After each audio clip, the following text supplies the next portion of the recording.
ಹರೇ ಕೃಷ್ಣ ಪ್ರಭುಜಿ.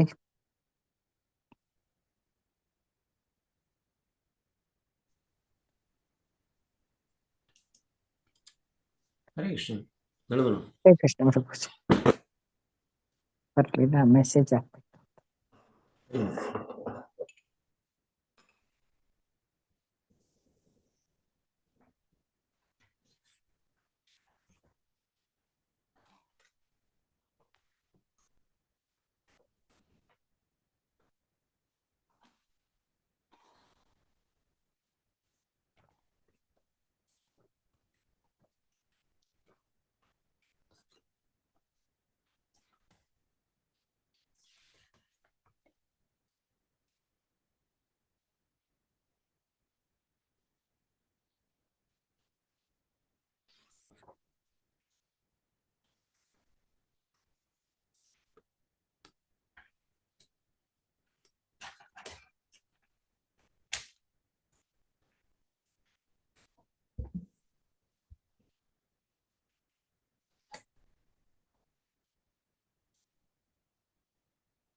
ನಾವು ಕೀರ್ತನೆಯನ್ನು ಶುರು ಮಾಡುವ. ಮಾಡಿ ಪ್ರಭುಜಿ. ಹರೇ ಕೃಷ್ಣ. ಹರೇ ಕೃಷ್ಣ. ಜಯ ರಾಧಾ ಮಾಧವ ಕುಂಜ ವಿಹಾರಿ, ಜಯ ರಾಧಾ ಮಾಧವ ಕುಂಜ ವಿಹಾರಿ, ಗೋಪಿಜನ ವಲ್ಲಭ ಗಿರಿವರ, ಗೋಪಿಜನ ವಲ್ಲಭ ಗಿರಿವರಧ,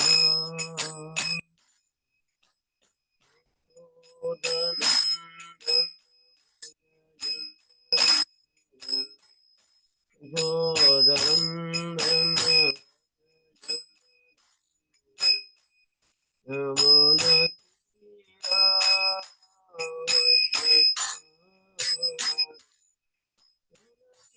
ರಾವಣ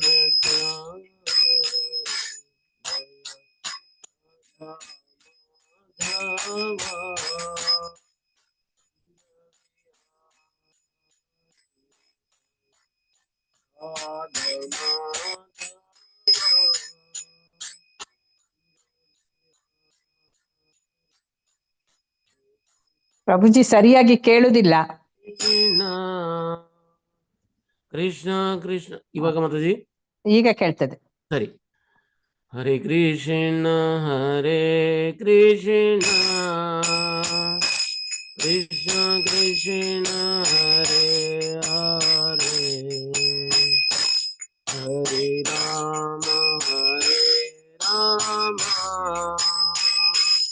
ರಾಮ ಹರೇ ಹರೇ ಕೃಷ್ಣ ಕೃಷ್ಣ ಕೃಷ್ಣ ಹರೇ ಹರೇ ರಾಮ ರಾಮ ರಾಮ ರಾಮ ಹರೇ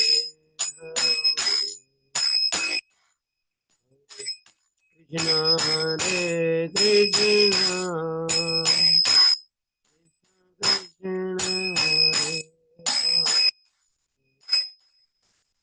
ಹರೇ ರಾಮ ರಾಮ ರಾಮ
ಗೋವಿಂದ ರಾಧಾ ಗೋವಿಂದ ಜಯ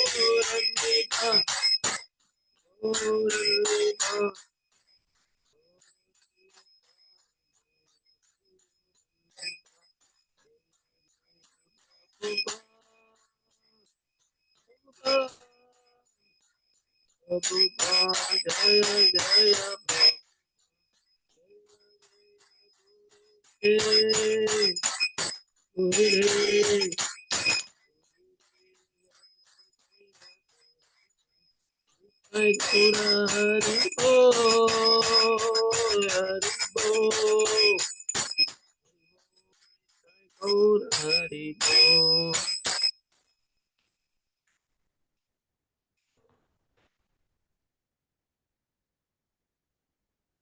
ಎಲ್ಲರಿಗೂ ದಂಡವತ ಪ್ರಣಾಮ್. ಹರೇ ಕೃಷ್ಣ. ನಾವು ಇವತ್ತ ಒಂದು ಶ್ಲೋಕ ತಗೊಳ್ತಾ ಇದ್ದೀವಿ. ಆಕ್ಚುಲಿ ಏಕಾದಶಿ, ನಾವು ಹಿಂದಿನ ಕ್ಲಾಸಿಗೆ ಏಕಾದಶಿಗೆ ಅಂತ ನಾನು ಇದನ್ನು ತಯಾರಿ ಮಾಡಿದ್ದೆ. ಆ ಶ್ಲೋಕ ಹೇಳ್ತಾ ಮುಂದೆ ಒಂದು 2 ಕಥೆಗಳನ್ನ ನಿಮ್ಮ ಮುಂದೆ ಪ್ರಸ್ತುತಪಡಿಸ್ತೇವೆ. ಸಫಲ ಏಕಾದಶಿ ಸಲುವಾಗಿ ಮಾಡಿದ್ದಿತ್ತು. ಏಕಾದಶಿ ವ್ರತಂ ಸಮಂ ಏಕಾದಶಿ ವ್ರತಂ ಸಮಂ ವ್ರತಂ ನಾಸ್ತಿ ಜಗತ್ರಯೇ ವ್ರತಂ ನಾಸ್ತಿ ಜಗತ್ರಯೇ ಅನಿಶ್ಚಯಾಪಿ ಯತ ಕೃತ್ವಾ ಅನಿಶ್ಚಯಾಪಿ ಯತ ಕೃತ್ವಾ ಗತಿರೇವಂ ವಿದಾವಯೋ ಗತಿರೇವಂ ವಿದಾವಯೋ ಏಕಾದಶಿ ವೃತ ಸಮ ವ್ರತಂ ನಾಸ್ತಿ ಜಗತ್ರಯೇ ಅನಿಶ್ಚಯಾಪಿ ಯತ ಕೃತ್ವಾ ಗತಿರೇವಂ ವಿದಾವಯೋ ಗತಿರೇವಂ ವಿದಾಯಯೋ. ಮೂರು ಲೋಕಗಳಲ್ಲಿ ಏಕಾದಶಿಯ ಋತಗಳಿಗಿಂತ ಮಿಗಿಲಾದ ಋತವು ಮತ್ತೊಂದಿಲ್ಲ. ಪಾಲಿಸುವುದರಲ್ಲಿ ದೋಷ ಬಿದ್ದರೂ ಸಹ ಇದು ನಮಗೆ ಪರಂಧಾಮವಾದ ವೈಕುಂಠಕ್ಕೆ ದಾರಿ ನೀಡುತ್ತದೆ. ಓಂ ಅಜ್ಞಾನತಿಮಿರಾಂಧಸ್ಯ ಜ್ಞಾನಾಂಜನಶಲಾಕಯ ಚಕ್ಷುರುಂ ನೀಲಿತಂ ಯೇನ ತಸ್ಮೈ ಶ್ರೀ ಗುರವೇ ನಮಃ. ಶ್ರೀ ಚೈತನ್ಯ ಮನೋಭೀಷ್ಟಂ ಸ್ಥಾಪಿತಂ ಯೇನ ಭೂತಲೆ ಸ್ವಯಂ ರೂಪ ಕದಾ ಮಹ್ಯಂ ದದಾತಿ ಸ್ವಪದಾಂತಿಕಂ. ವಂದೇಹಂ ಶ್ರೀ ಗುರೋ ಶ್ರೀಯುತಾಪದಕಮಲಂ ಶ್ರೀ ಗುರೋನ್ ವೈಷ್ಣವಾಂಶ್ಚ ಶ್ರೀರೂಪಂ ಸಾಗ್ರಜಾತಾಂ ಸಹಗಣ ರಘುನಾಥಾನ್ವಿತಂ ತಂ ಸಜೀವಂ ಸಾದ್ವೈತಂ ಸಾವಧೂತಂ ಪರಿಜನ ಸಹಿತಂ ಕೃಷ್ಣ ಚೈತನ್ಯ ದೇವಂ ಶ್ರೀ ರಾಧಾ ಕೃಷ್ಣ ಪಾದಾನ್ ಸಹಗಣ ಲಲಿತಾ ಶ್ರೀ ವಿಶಾಖಾನ್ವಿತಂಶ್ಚ. ಹೇ ಕೃಷ್ಣ ಕರುಣಾ ಸಿಂಧೋ ದೀನಬಂಧೋ ಜಗತ್ಪ್ರತೆ ಗೋಪೇಶ ಗೋಪಿಕಾ ಕಾಂತ ರಾಧಾಕಾಂತ ನಮೋಸ್ತುತೆ. ತಪ್ತ ಕಾಂಚನ ಗೌರಾಂಗಿ ರಾಧೆ ವೃಂದಾವನೇಶ್ವರಿ ವೃಷಭಾನುಸುತೆ ದೇವಿ ಪ್ರಣಮಾಮಿ ಹರಿಪ್ರಿಯೆ. ವಂಚಾಕಲ್ಪತರುಭ್ಯಶ್ಚ ಕೃಪಾ ಸಿಂಧುಭ್ಯೇವ ಚ ಪತಿತಾನಾಂ ಪಾವನೇಭ್ಯೋ ವೈಷ್ಣವೇಭ್ಯೋ ನಮೋ ನಮಃ. ಶ್ರೀಕೃಷ್ಣ ಚೈತನ್ಯ ಪ್ರಭು ನಿತ್ಯಾನಂದ ಶ್ರೀ ಅದ್ವೈತ ಗದಾಧರ್ ಶ್ರೀವಾಸಾದಿ ಗೌರ ಭಕ್ತವೃಂದ. ಹರೇ ಕೃಷ್ಣ ಕೃಷ್ಣ ಕೃಷ್ಣ ಹರೇ ಹರೇ ಹರೇ ರಾಮ ರಾಮ ರಾಮ ಹರೇ ಹರೇ. ಹರೇ ಕೃಷ್ಣ ಕೃಷ್ಣ ಕೃಷ್ಣ ಹರೇ ಹರೇ ಹರೇ ರಾಮ ರಾಮ ರಾಮ ಹರೇ ಹರೇ. ಹರೇ ಕೃಷ್ಣ ಕೃಷ್ಣ ಕೃಷ್ಣ ಹರೇ ಹರೇ ಹರೇ ರಾಮ ರಾಮ ರಾಮ ಹರೇ ಹರೇ. ಹರೇ ಕೃಷ್ಣ. ನನ್ನ ಧ್ವನಿಯು ನಿಮ್ಮೆಲ್ಲರಿಗೂ ಕೇಳ್ತಾ ಇದೆ ಅನ್ಕೊಂಡಿದ್ದೀನಿ. ಕೇಳಿಸ್ತಾ ಇದೆಯಾ ಮಾತಾಜಿ? ಕೇಳ್ತದೆ ಮಾತಾಜಿ, ಹರೇ ಕೃಷ್ಣ. ಪ್ರಭುಜಿ ಕೇಳ್ತದೆ. ಸರಿ ಸರಿ ಸರಿ. ಹರೇ ಕೃಷ್ಣ. ನೀವೆಲ್ಲರೂ ವೈಷ್ಣವರು, ದಯಮಾಡಿ ನಮಗೆ ಆಶೀರ್ವಾದ ಮಾಡಿ ಈ ವಸ್ತುಗಳ ಬಗ್ಗೆ ಚರ್ಚೆ ಮಾಡಲಿಕ್ಕೆ ನಮ್ಮ ಸಲುವಾಗಿ ಪ್ರಾರ್ಥನೆ ನೀವು ಮಾಡಿ. ಹರೇ ಕೃಷ್ಣ. ಹರೇ ಕೃಷ್ಣ ಪ್ರಭುಜಿ. ಹರೇ ಕೃಷ್ಣ. ಪ್ರಣಾಮಗಳ. ಧನ್ಯವಾದ.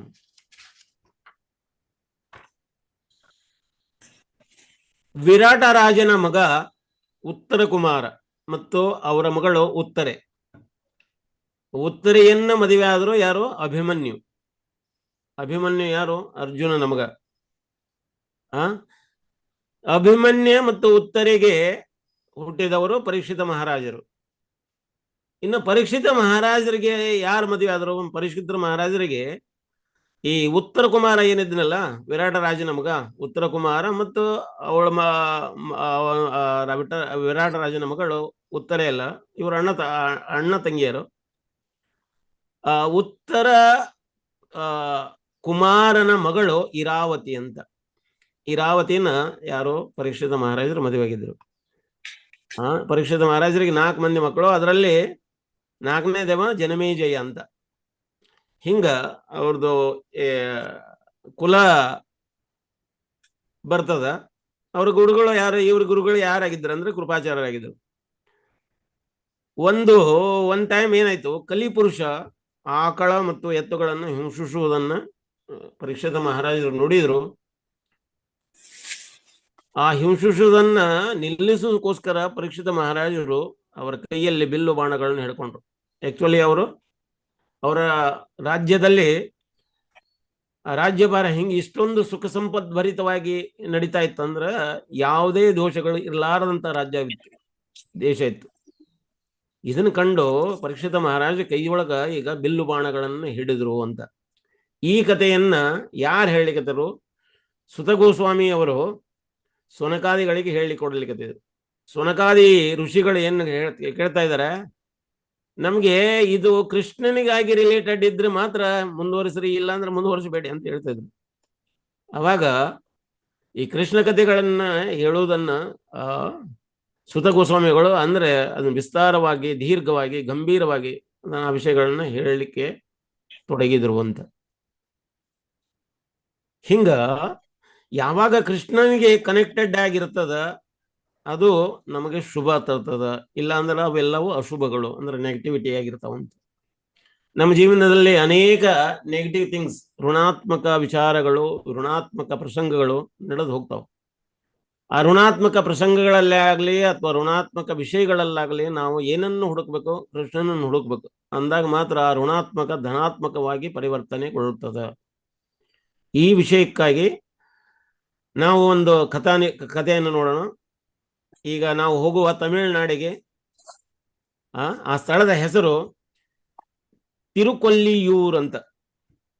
ತಿರುಕೊಲ್ಲಿಯೂರ್ ಆ ಊರಿನ ಹೆಸರು. ಕಾರ್ತಿಕ ತಿಂಗಳಲ್ಲಿ, ಆ ಕಾರ್ತಿಕ ನಕ್ಷತ್ರದಲ್ಲಿ ಒಬ್ರು ಹುಡ್ತಾರ. ಅವರ ಹೆಸರು ಏನು? ಅವರ ಹೆಸರು ನೀಲನ್ ಅಂತ. ನೀಲನ್. ಇವ್ರು ನೀಲನ್ ಯಾರು ಅಂತ ಮುಂದೆ ನಿಮ್ಗೆ ಗೊತ್ತಾಗ್ತಾ ಹೋಗ್ತದೆ.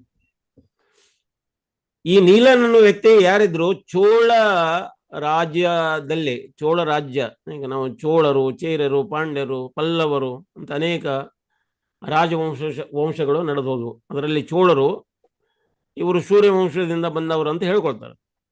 ಈ ಚೋಳ ರಾಜರು, ಈ ಚೋಳ ಡೆನೆಸ್ಟಿ ಏನಿತ್ತಲ್ಲ, ಆ ಚೋಳ ಡೆನೆಸ್ಟಿ ಅಂದ್ರೆ ಆ ರಾಜ್ಯದಲ್ಲಿ ಇವ್ರು ಏನತಿ, ಈ ನೀಲನ್ ಅನ್ನುವಂಥ ವ್ಯಕ್ತಿ ಏನಿದ್ರಲ್ಲ ಅವರು ಸೈನಿಕರಾದ. ಮುಂದೆ ಸೈನಿಕಾಗಿ ಒಂದು ಮಂಗೈ ಅಂತ ಒಂದು ಏರಿಯಾಕ್ಕ ಅವರು ಸೈನಿಕರಾಗಿದ್ರಲ್ಲ, ಆ ಮಂಗೈ ಅನ್ನುವಂಥ ಏರಿಯಾಕ್ಕೆ ಅವ್ರು ಸೇನಾಧಿಪತಿಗಳಾದ್ರು. ಮುಂದೆ ಅದ ಮಂಗೈಗೆ ಅವರ ರಾಜನೂ ಕೂಡ ಆದ್ರು.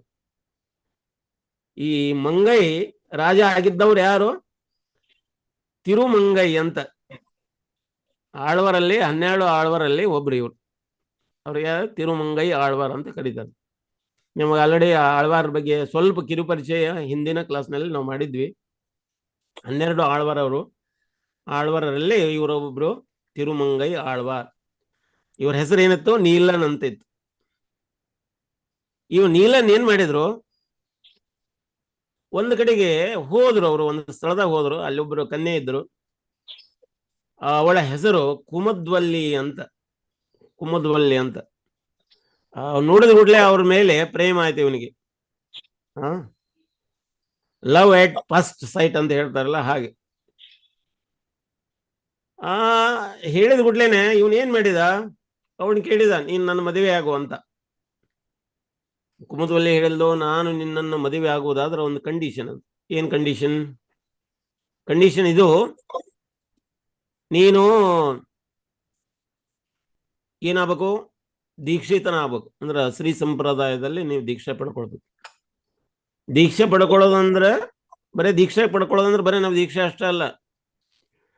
ತಪ್ತ ಮುದ್ರದಿಂದ, ಶಂಖಚಕ್ರ ಗದಾ ಪದ್ಮದಿಂದ ಅವು ಶೋಭಿತಗೊಳ್ಬೇಕು. ಅಂದ್ರೆ ನಮ್ಮ ಶರೀರದೊಳಗೆ ಈಗ ನೋಡ್ರಿ, ಉಡುಪಿ ಮಧ್ವ ಸಂಪ್ರದಾಯದಲ್ಲಿ ತಪ್ತ ಮುದ್ರ ಅಂತ ಹಾಕ್ತಾರೆ.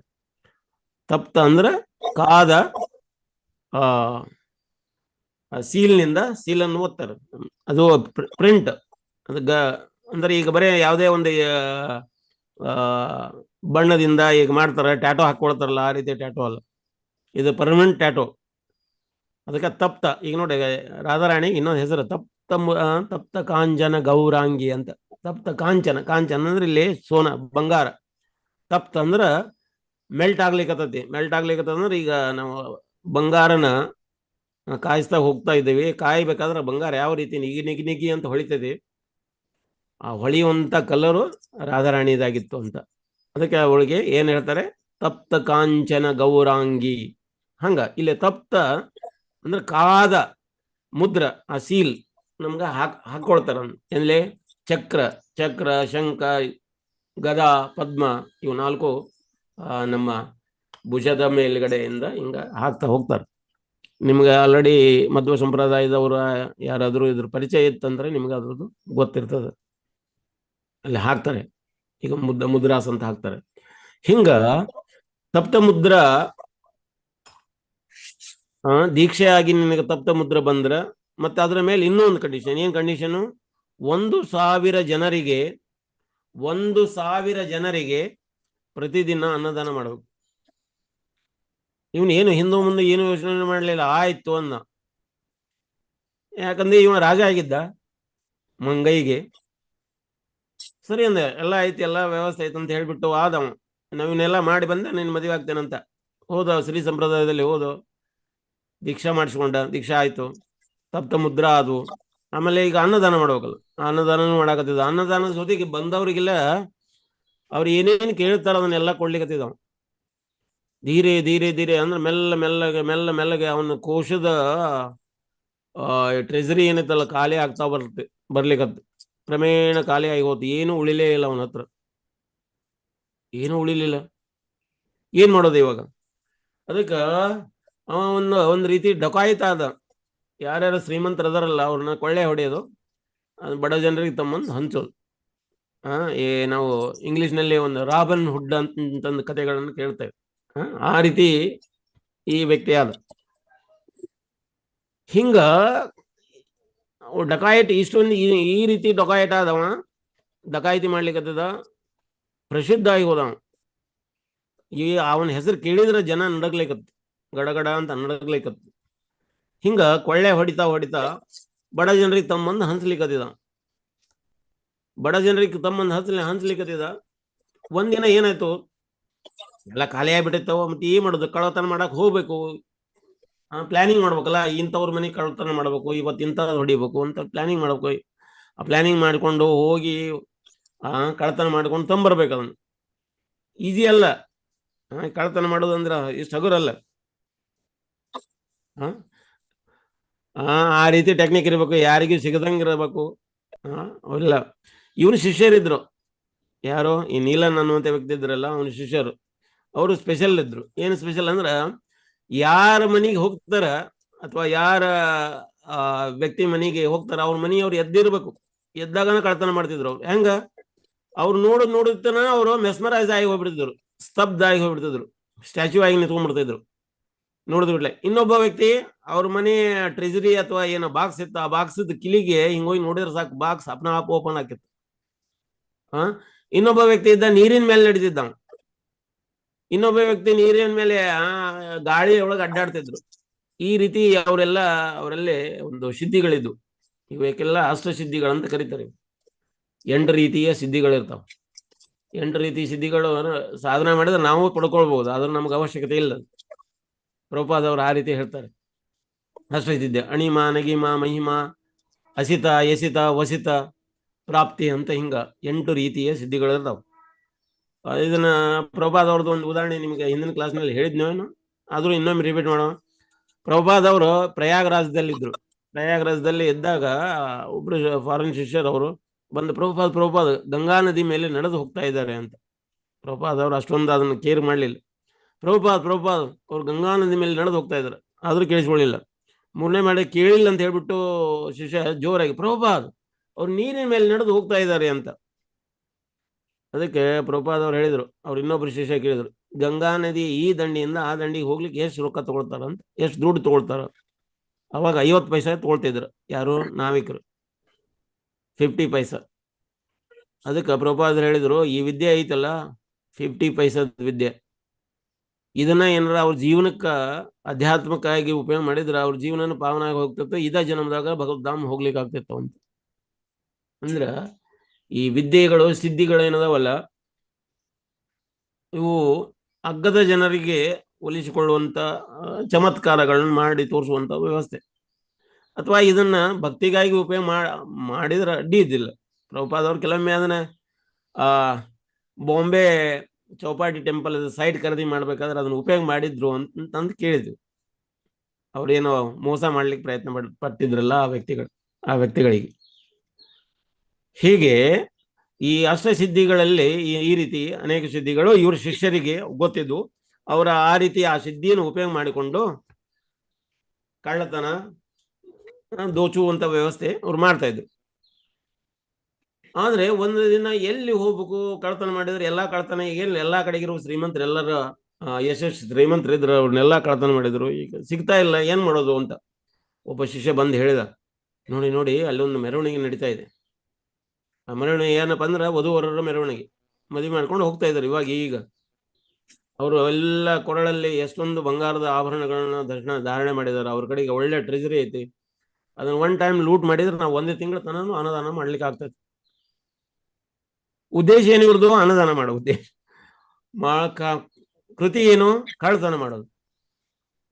ಹಿಂಗ ಆ ವಧುವರರಾಗಿ ಬಂದವ್ರು ಯಾರು? ಸ್ವತಃ ಭಗವಾನ್ ಶ್ರೀಮನ್ ನಾರಾಯಣ ಮತ್ತು ಲಕ್ಷ್ಮಿ. ಈ ತಿರುಮಂಗೈ ಅಂತಂದ್ರೆ ಇವ್ ನೀಲನ್ ಅಂತ ಏನು ವ್ಯಕ್ತಿ ಇದ್ನಲ್ಲ, ಆ ವ್ಯಕ್ತಿ ಮೇಲೆ ಭಗವಾನನ ಒಂದು ವಿಶೇಷ ಕೃಪಾ ಇತ್ತು. ಏನ್ ಕೃಪಾಪ? ಇವನ್ನ ಉದ್ಧಾರ ಮಾಡ್ಬೇಕಾದ್ರೆ ನಾನಾ ಉದ್ಧಾರ ಮಾಡ್ಬೇಕಿಲ್ಲ ಅಂದ್ರೆ ಇವ್ ಉದ್ಧಾರ ಆಗೋದಿಲ್ಲ ವ್ಯಕ್ತಿ ಅಂತ. ಅದಕ್ಕೆ ಸ್ವತಃ ಭಗವಾನ್ ಏನ್ ಮಾಡಿದ್ರು, ವಧುವರರಾಗಿ ಮದುವೆ ಮಾಡ್ಕೊಂಡು ಈಗ ಮದುವೆ ಮಾಡ್ಕೊಂಡು ಹೋಗ್ತಾ ಮಧುಮಕ್ಕಳಾಗಿ ಮೆರವಣಿಗೆ ಹೋಗ್ತಾ ಇದ್ರು. ಆ ಕಾಡಿನ ದಾರಿಯಿಂದ ಮುಂದೆ ಹೋಗ್ತಾ ಇದ್ರು. ಒಬ್ಬ ಶಿಷ್ಯ ಬಂದು ಹೇಳಿದ, ಹಿಂಗ ಹಾ ನಡಿ, ಈಗ ನೀಲನ್ ಹೇಳಿದ ತುರಂತ ರೆಡಿ ಆಗಂತ. ಅವರೆಲ್ಲ ಶಿಷ್ಯರು ಅದರೊಂದಿಗೆ ಕಳ್ಳತನ ಮಾಡ್ಲಿಕ್ಕೆ ಹೋದ್ರು. ಅಲ್ಲಿ ಹೋದ್ರು, ಮೆರವಣಿಗೆ ನಿಲ್ಲಿಸಿದ್ರು. ವಧುವರರಿಗೆ ಹೇಳ್ತಾರೆ, ಮಧುಮಕ್ಕಳಿಗೆ ಹೇಳ್ತಾ ಇದ್ದಾರೆ ಏನಂತ, ನಿಮ್ಮ ಕೊರಳಲ್ಲಿ ಹಾಕೊಂಡಿರುವಂತ ಆಭರಣಗಳನ್ನು ಅಥವಾ ವ್ಯಾಲ್ಯೂಬಲ್ ಚೀಸ್, ಏನ ಬೆಲೆಯುಳ್ಳ ವಸ್ತುಗಳದವು, ಎಲ್ಲವೂ ಈ ಚೀಲದಲ್ಲಿ ಹಾಕ್ರಿ ಅಂತ.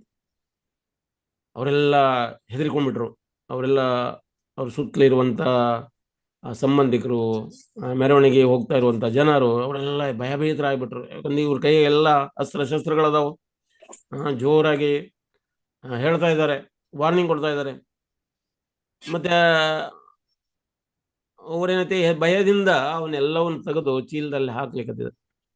ಲಕ್ಷ್ಮೀದೇವಿ ಏನು ಓದಾಗಿ ಬಂದಿದ್ರು, ಮದುಮಗಳಾಗಿದ್ಲು, ಅವಳೆ ತನ್ನ ಕೊರಳಿನ ಎಲ್ಲ ಹಾರಗಳು ತೆಗೆದಾಕಿದ್ರು, ಕಿವಿಯನ್ನು ಎಲ್ಲ ತೆಗೆದಾಕಿದ್ರು, ಮೂಗುತಿಯನ್ನ ತೆಗೆದಾಕಿದ್ರು, ಕಾಲಲ್ಲಿ ಧಾರಣೆ ಮಾಡಿರುವಂತ ಕಾಲುಂಗುರ, ನೂಪುರ, ನಡದಲ್ಲಿರುವ ಒಡ್ಯಾಣ, ಬಾಜು ಬಂದು, ಕೈಗಡಗ, ಕಾಲ್ಗಡಗ ಎಲ್ಲ ತೆಗೆದಾಕಿದ್ರು ಅವರು.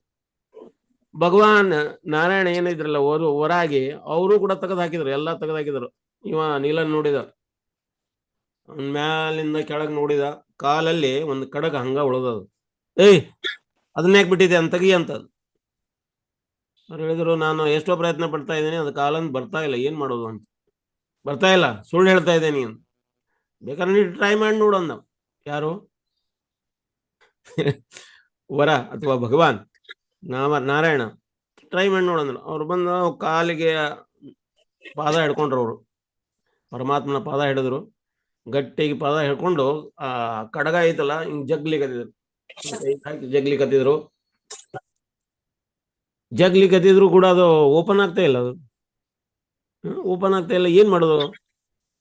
ಅದಕ್ಕೆ ಅವ್ರು ಏನ್ ಮಾಡಿದ್ರು, ಬೇರೆ ಬೇರೆ ಟೆಕ್ನಿಕ್, ಯಾವ ರೀತಿ ಟೆಕ್ನಿಕ್ ಮಾಡಿ ನಾವೆಲ್ಲ ಉಪಯೋಗ ಮಾಡ್ತೀವಲ್ಲ, ಕೆಲವೊಮ್ಮೆ ಏನೂ ಆಗಲಿಲ್ಲ ಅಂದ್ರೆ ಬಾಯಲ್ಲಿ ಹಲ್ಲು ಹಾಕಿ ಜಗ್ಗಿ ತೆಗಿಲಿಕ್ಕೆ ಪ್ರಯತ್ನ ಮಾಡ್ತೀವಿ. ಹಂಗ ಅವನೆಲ್ಲ ಏನ್ ಮಾಡಿದ, ಆ ಕಡಗಕ್ಕ ಹಲ್ಲು ಹಾಕಿ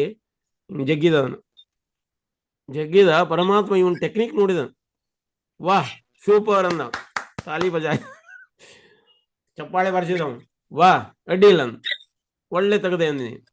ತೆಗೆದು ಆ ಚೀಲದಲ್ಲಿ ಹಾಕಿ ಇನ್ನೇನು ಆ ಚೀಲ ಹಿಂಗೆ ಎತ್ಕೊಂಡು ಹಿಂಗೆ ಹೆಗಲಿಗೆ ಹಾಕೊಳ್ಬೇಕು ಅಂತ ಎತ್ತಲಿಕ್ಕೆ ನೋಡ್ತಾನ, ಆ ಚೀಲ ಎತ್ತಾ ಇಲ್ಲ. ಈಗ ಒಂದ್ ರೀತಿ ಗೋಣಿ ಚೀಲ ಅಂತ ತಿಳ್ಕೊಂಡು, ಈಗ ನಾವು ಅಕ್ಕಿ ತಂಬರೋ ಚೀಲ, ಈಗ ಅಕ್ಕಿ ತೊಲೋ ಚೀಲನ ಎತ್ತಲಿಕ್ಕೆ ಆಗೋದಿಲ್ಲ. ಈಗ ನಾವು 50 kg ಎತ್ತೋದಾಗೋದಿಲ್ಲ. ಈಗ 25 kg ಚೀಲ, ಅದನ್ನು ಕೂಡ ಎತ್ತಕ್ಕೆ ಆಗ್ತಿಲ್ಲ. ಮೊದಲು 50 kg ಇತ್ತು, ಮೊದಲು ಒಂದು 100 kg ಇತ್ತು, 100-120 kg ಚೀಲ ಹೊತ್ಕೊಂಡ್ ಬರ್ತಿದ್ರು ಆವಾಗ ಆರಾಮ್ಗಿಲ್ಲ. ಈಗ ಅದನ್ನ ಯಾವ 120 kg ಚೀಲ ಯಾರು ಹೊರೋದಿಲ್ಲ, ಜನ ಹೊರೋದಾಗೋದಿಲ್ಲ ಅಂತ 50 kg ಮಾಡಿದ್ರು. ಈ 50 kg 25 kg ತಗೊಂಡ್ರೆ ಇನ್ನು 25 kg ಅದು ಅರ್ಧ ಆಗ್ತವೆ. ಅಂದ್ರೆ ಜನ ಧೀರೆ ಆಯುಷ್ ಮತ್ತೆ ಈ ಟೈಮ್ ಪ್ರಕಾರ ನಮ್ದು ಶಕ್ತಿ ಕುಂತಾ ಹೋಗ್ತಾ ಇದೆ ಅಂತ. ಈಗ ನೋಡಿ, ನಮ್ಮ ಅಜ್ಜಂದಿರು ಅಥವಾ ನಮ್ಮ ಮುತ್ತಜ್ಜರು ಅವ್ರು ಮಾಡುವಷ್ಟು, ಅವರು ಕೆಲಸ ಮಾಡುವಷ್ಟು ಮತ್ತು ವಜ್ಜೆ ಹೊರುವಷ್ಟು ನಾವು ಈಗ ಮಾಡಲಿಕ್ಕೆ ಆಗೋದಿಲ್ಲ. ಟೈಮ್ ಹೋದಂಗೆಲ್ಲ ಕಮ್ಮಿ ಆಗ್ತಾ ಹೋಗ್ತಾ ಇದೆ. ಹಿಂಗ ಅವ ಆ ಚೀಲ ಎತ್ತಲಿಕ್ಕತ್ತಿದಾನ, ಕ್ವಿಂಟಲ್ ಗಟ್ಲೆ ಇರ್ಬೋದು ಅಥವಾ ಟನ್ ಗಟ್ಲೆ ಇತ್ತೋ ಏನೋ, ಅಷ್ಟೊಂದು ಆಭರಣಗಳನ್ನ ಅವ್ರು ತುಂಬಿದ್ರು. ಎತ್ತಲಿಕ್ಕೆ ಹೋಗ್ತಾನೆ, ಹೇಳ್ತಾ ಇಲ್ಲ ಅದು. ಅವರು ನೀಲನ್ ಕೇಳ್ತಾ ಇದ್ದಾನ, ಇದಕ್ಕೇನ್ ಮಂತ್ರ ಹಾಕಿದೇನೋ ಅಂದವ. ಅವರು ಹೇಳಿದ್ರು, ಹೌದು ಇದಕ್ಕೆ ಮಂತ್ರ ಹಾಕಿದ್ದೀನಿ ಅಂತ. ಮಂತ್ರ ಹೇಳ, ಸೀಕ್ರೆಟ್ ಮಂತ್ರ ಹೇಳು ಅಂತ. ಆ ಸೀಕ್ರೆಟ್ ಮಂತ್ರ ಇಲ್ಲಿ ಎಲ್ಲರ ಮುಂದೆ ಹೇಳಲಿಕ್ಕೆ ಆಗೋದಿಲ್ಲ, ಸ್ವಲ್ಪ ಸೈಡಿಗೆ ಬಾ, ಪಕ್ಕಕ್ಕೆ ಬಾ ಅಂದ್ರು. ಹೋದ್ರು, ಪಕ್ಕಕ್ಕೆ ಕರ್ಕೊಂಡು ಹೋದ್ರು. ಒಂದು ಕಿವಿಯಲ್ಲಿ ಮಂತ್ರ ಹೇಳಿದ್ರಿ. ಏನ್ ಹೇಳಿದ್ರು? ಅಷ್ಟಾಕ್ಷರಿ ಮಂತ್ರಗಳನ್ನ ಹೇಳಿದ್ರು. ಅಷ್ಟಾಕ್ಷರಿ ಮಂತ್ರ: ಓಂ ನಮೋ ನಾರಾಯಣಾಯ, ಓಂ ನಮೋ ನಾರಾಯಣಾಯ, ಓಂ ನಮೋ ನಾರಾಯಣಾಯ ಅಂತ ಹೇಳಿದ್ರು. ಅವ್ರು ಕಿವಿಯೊಳಗ ಸೀಕ್ರೆಟ್ ಆಗಿ ಹೇಳ್ತಾ ಇದ್ರು. ಯಾವಾಗ ಓಂ ನಮೋ ನಾರಾಯಣಾಯ ಮಂತ್ರ ಕೇಳಿದ್ರು, ಅವ್ರ ಮನಸ್ಸು ಪರಿವರ್ತನೆಗೊಂಡು ಆ ವ್ಯಕ್ತಿ ಪರಿವರ್ತನೆ ಆದ್ರು. ಮೊದಲು ಅವ ಡಕಾಯಿಟ ಇದ್ದವ, ಎಲ್ಲ ಅಕ್ರಾಳ ವಿಕ್ರಾಳಾಗಿದ್ದ. ಮೀಸಿ, ಹಲ್ಲು, ಅವನು ಇವು ವೇಷಭೂಷಣಗಳು ಎಲ್ಲವೂ ವಿಪರೀತ ಭಯಭೀತವಾಗಿರುವಂತವ್ರು. ಈಗೆಲ್ಲ ಎಲ್ಲ ಬದಲಾದ ಒಬ್ಬ ಭಕ್ತನ ರೂಪಕ್ಕೆ ಬಂದ್ರು. ಇದನ್ನೆಲ್ಲ ಡಕಾಟಿ ಮಾಡೋದನ್ನೆಲ್ಲ ನಿಲ್ಸಿದ್ರು. ಅವ್ನು ಮಹಾನ್ ಭಕ್ತರಾದ್ರು. ಅವ್ರ ಹೆಸರು ತಿರುಮಂಗೈ ಆಳ್ವಾರ್ ಅಂತ. ಸ್ವಯಂ ಭಗವಾನ್ ಅವ್ರಿಗೆ ಬಂದು ಕಿವಿಯಲ್ಲಿ ಹರಿನಾಮ ಹೇಳ್ಕೊಟ್ರು. ಸ್ವಯಂ ಭಗವಾನ್ ಬಂದವ್ರ ಕಿವಿಯಲ್ಲಿ ಹರಿನಾಮ ಹೇಳ್ಕೊಟ್ರು. ಇದರಿಂದ ಒಂದು ಋಣಾತ್ಮಕವಾಗಿರುವಂತ ಜೀವನ ಅವ್ರೀಗ ಧನಾತ್ಮಕವಾಗಿ ಪರಿವರ್ತನೆಗೊಂಡು. ಋಣಾತ್ಮಕವಾಗಿತ್ತು ಅವನ ಜೀವನ. ಋಣಾತ್ಮಕ ಅಂದ್ರೆ ನೆಗೆಟಿವ್ ಆಗಿತ್ತು. ಆ ನೆಗೆಟಿವ್ ಇದ್ದದ್ದು ಈಗ ಪಾಸಿಟಿವ್ ಆಗಿ ಹೋಗ್ತದೆ. ಅಂದ್ರೆ ಪರಮಾತ್ಮ ಅವರ ಜೀವನದಲ್ಲಿ ಬಂದಾಗ ಆ ಜೀವನ ಪಾವನ ಆಗಿ ಹೋಗ್ತತಿ ಅಂತ. ಹಿಂಗ ನೀಲನ್ ವ್ಯಕ್ತಿ ಏನಾದ್ರು ಈಗ ತಿರುಮಂಗೈ ಆಳ್ವಾರಾದ್ರು. ಅವ್ರೆಲ್ಲ ಅದನ್ನೆಲ್ಲ ಬಿಟ್ರು, ಭಗವಾನನ ನಾಮ ಹೇಳ್ತಾ ಹೋದ್ರು. ಭಗವಾನನ ನಾಮ ಹೇಳ್ತಾ ಅನೇಕ ಭಜನೆಗಳನ್ನು ಬರೆದ್ರು. 12 ಮಂದಿಯಲ್ಲಿ ಅವರು ಒಬ್ರು ಮಹಾನ್ ಭಕ್ತರಾಗಿ ಹೋದ್ರು. ಹಿಂಗ ನಮ್ಮ ಇದರಲ್ಲಿ ಪರಂಪರೆಯಲ್ಲೇನು, ನಾವು ಗೌಡಿಯ ಪರಂಪರೆಯಲ್ಲೇನು ನೋಡಿದಾಗ ಸಾರಂಗ ಠಾಕೂರ್ ಅಂತ ಒಬ್ರಿದ್. ಸಾರಂಗ ಠಾಕೂರ್ ಅವರು ಈಗ ರೀಸೆಂಟ್ಲಿ ಡಿಸ್ಅಪಿಯರೆನ್ಸ್ ಡೇ ಆಗಿತ್ತು, ಅಂದ್ರೆ ಅವರ ತಿರೋಭಾವ ದಿನ ಬಂದಿತ್ತು. ಅವರು ಸಾರಂಗ ಠಾಕೂರ್ ಅವರು ಏನಿದ್ರಲ್ಲ, ಅವ್ರ ಅಂಗಳದೊಳಗ ಒಂದು ಬಕುಳ ಮರ ಇತ್ತು. ಆ ಬಕುಳ ಮರ ಒಣಗ್ಲಿಕ್ಕತ್ತಿತ್ತು. ಸಾರಂಗ ಠಾಕೂರ್ ಅವ್ರ ಮನೆಯ ಅಂಗಳದೊಳಗ ಚೈತನ್ಯ ಮಹಾಪ್ರಭುಗಳು ಅವಾಗ್ಲು ಬರ್ತಾ ಇದ್ರು. ಚೈತನ್ಯ ಮಹಾಪ್ರಭುಗಳು ಕೇಳಿದ್ರು, ಏನಪ್ಪಾ ನೀನ್ ಅಂಗಳದೊಳಗ ಬಕುಳ ಮರ ಇದೆ, ಬಕುಳ ಮರ ಸಾಯ್ಲಿಕ್ಕತ್ತದ, ಏನಾದ್ರು ಮಾಡ್ಬೇಕಿಲ್ಲ ಅದಕ್ಕಂದು. ಅವಾಗ ಸಾರಂಗ ಠಾಕೂರ್ ಹೇಳ್ತಾರೆ, ನಿಮ್ಮ ಕರುಣೆ ಇಲ್ಲದೆ ಏನೂ ಆಗುದಿಲ್ಲ, ನೀವೇ ಕರುಣೆ ತೋರಿಸ್ಬೇಕು ಅಂತ. ಅವಾಗ ಚೈತನ್ಯ ಮಹಾಪ್ರಭುಗಳು ಹೋಗಿ ಆ ಬಕುಳ ಮರಕ್ಕ ಆಲಿಂಗನ ಮಾಡಿದ್ರು.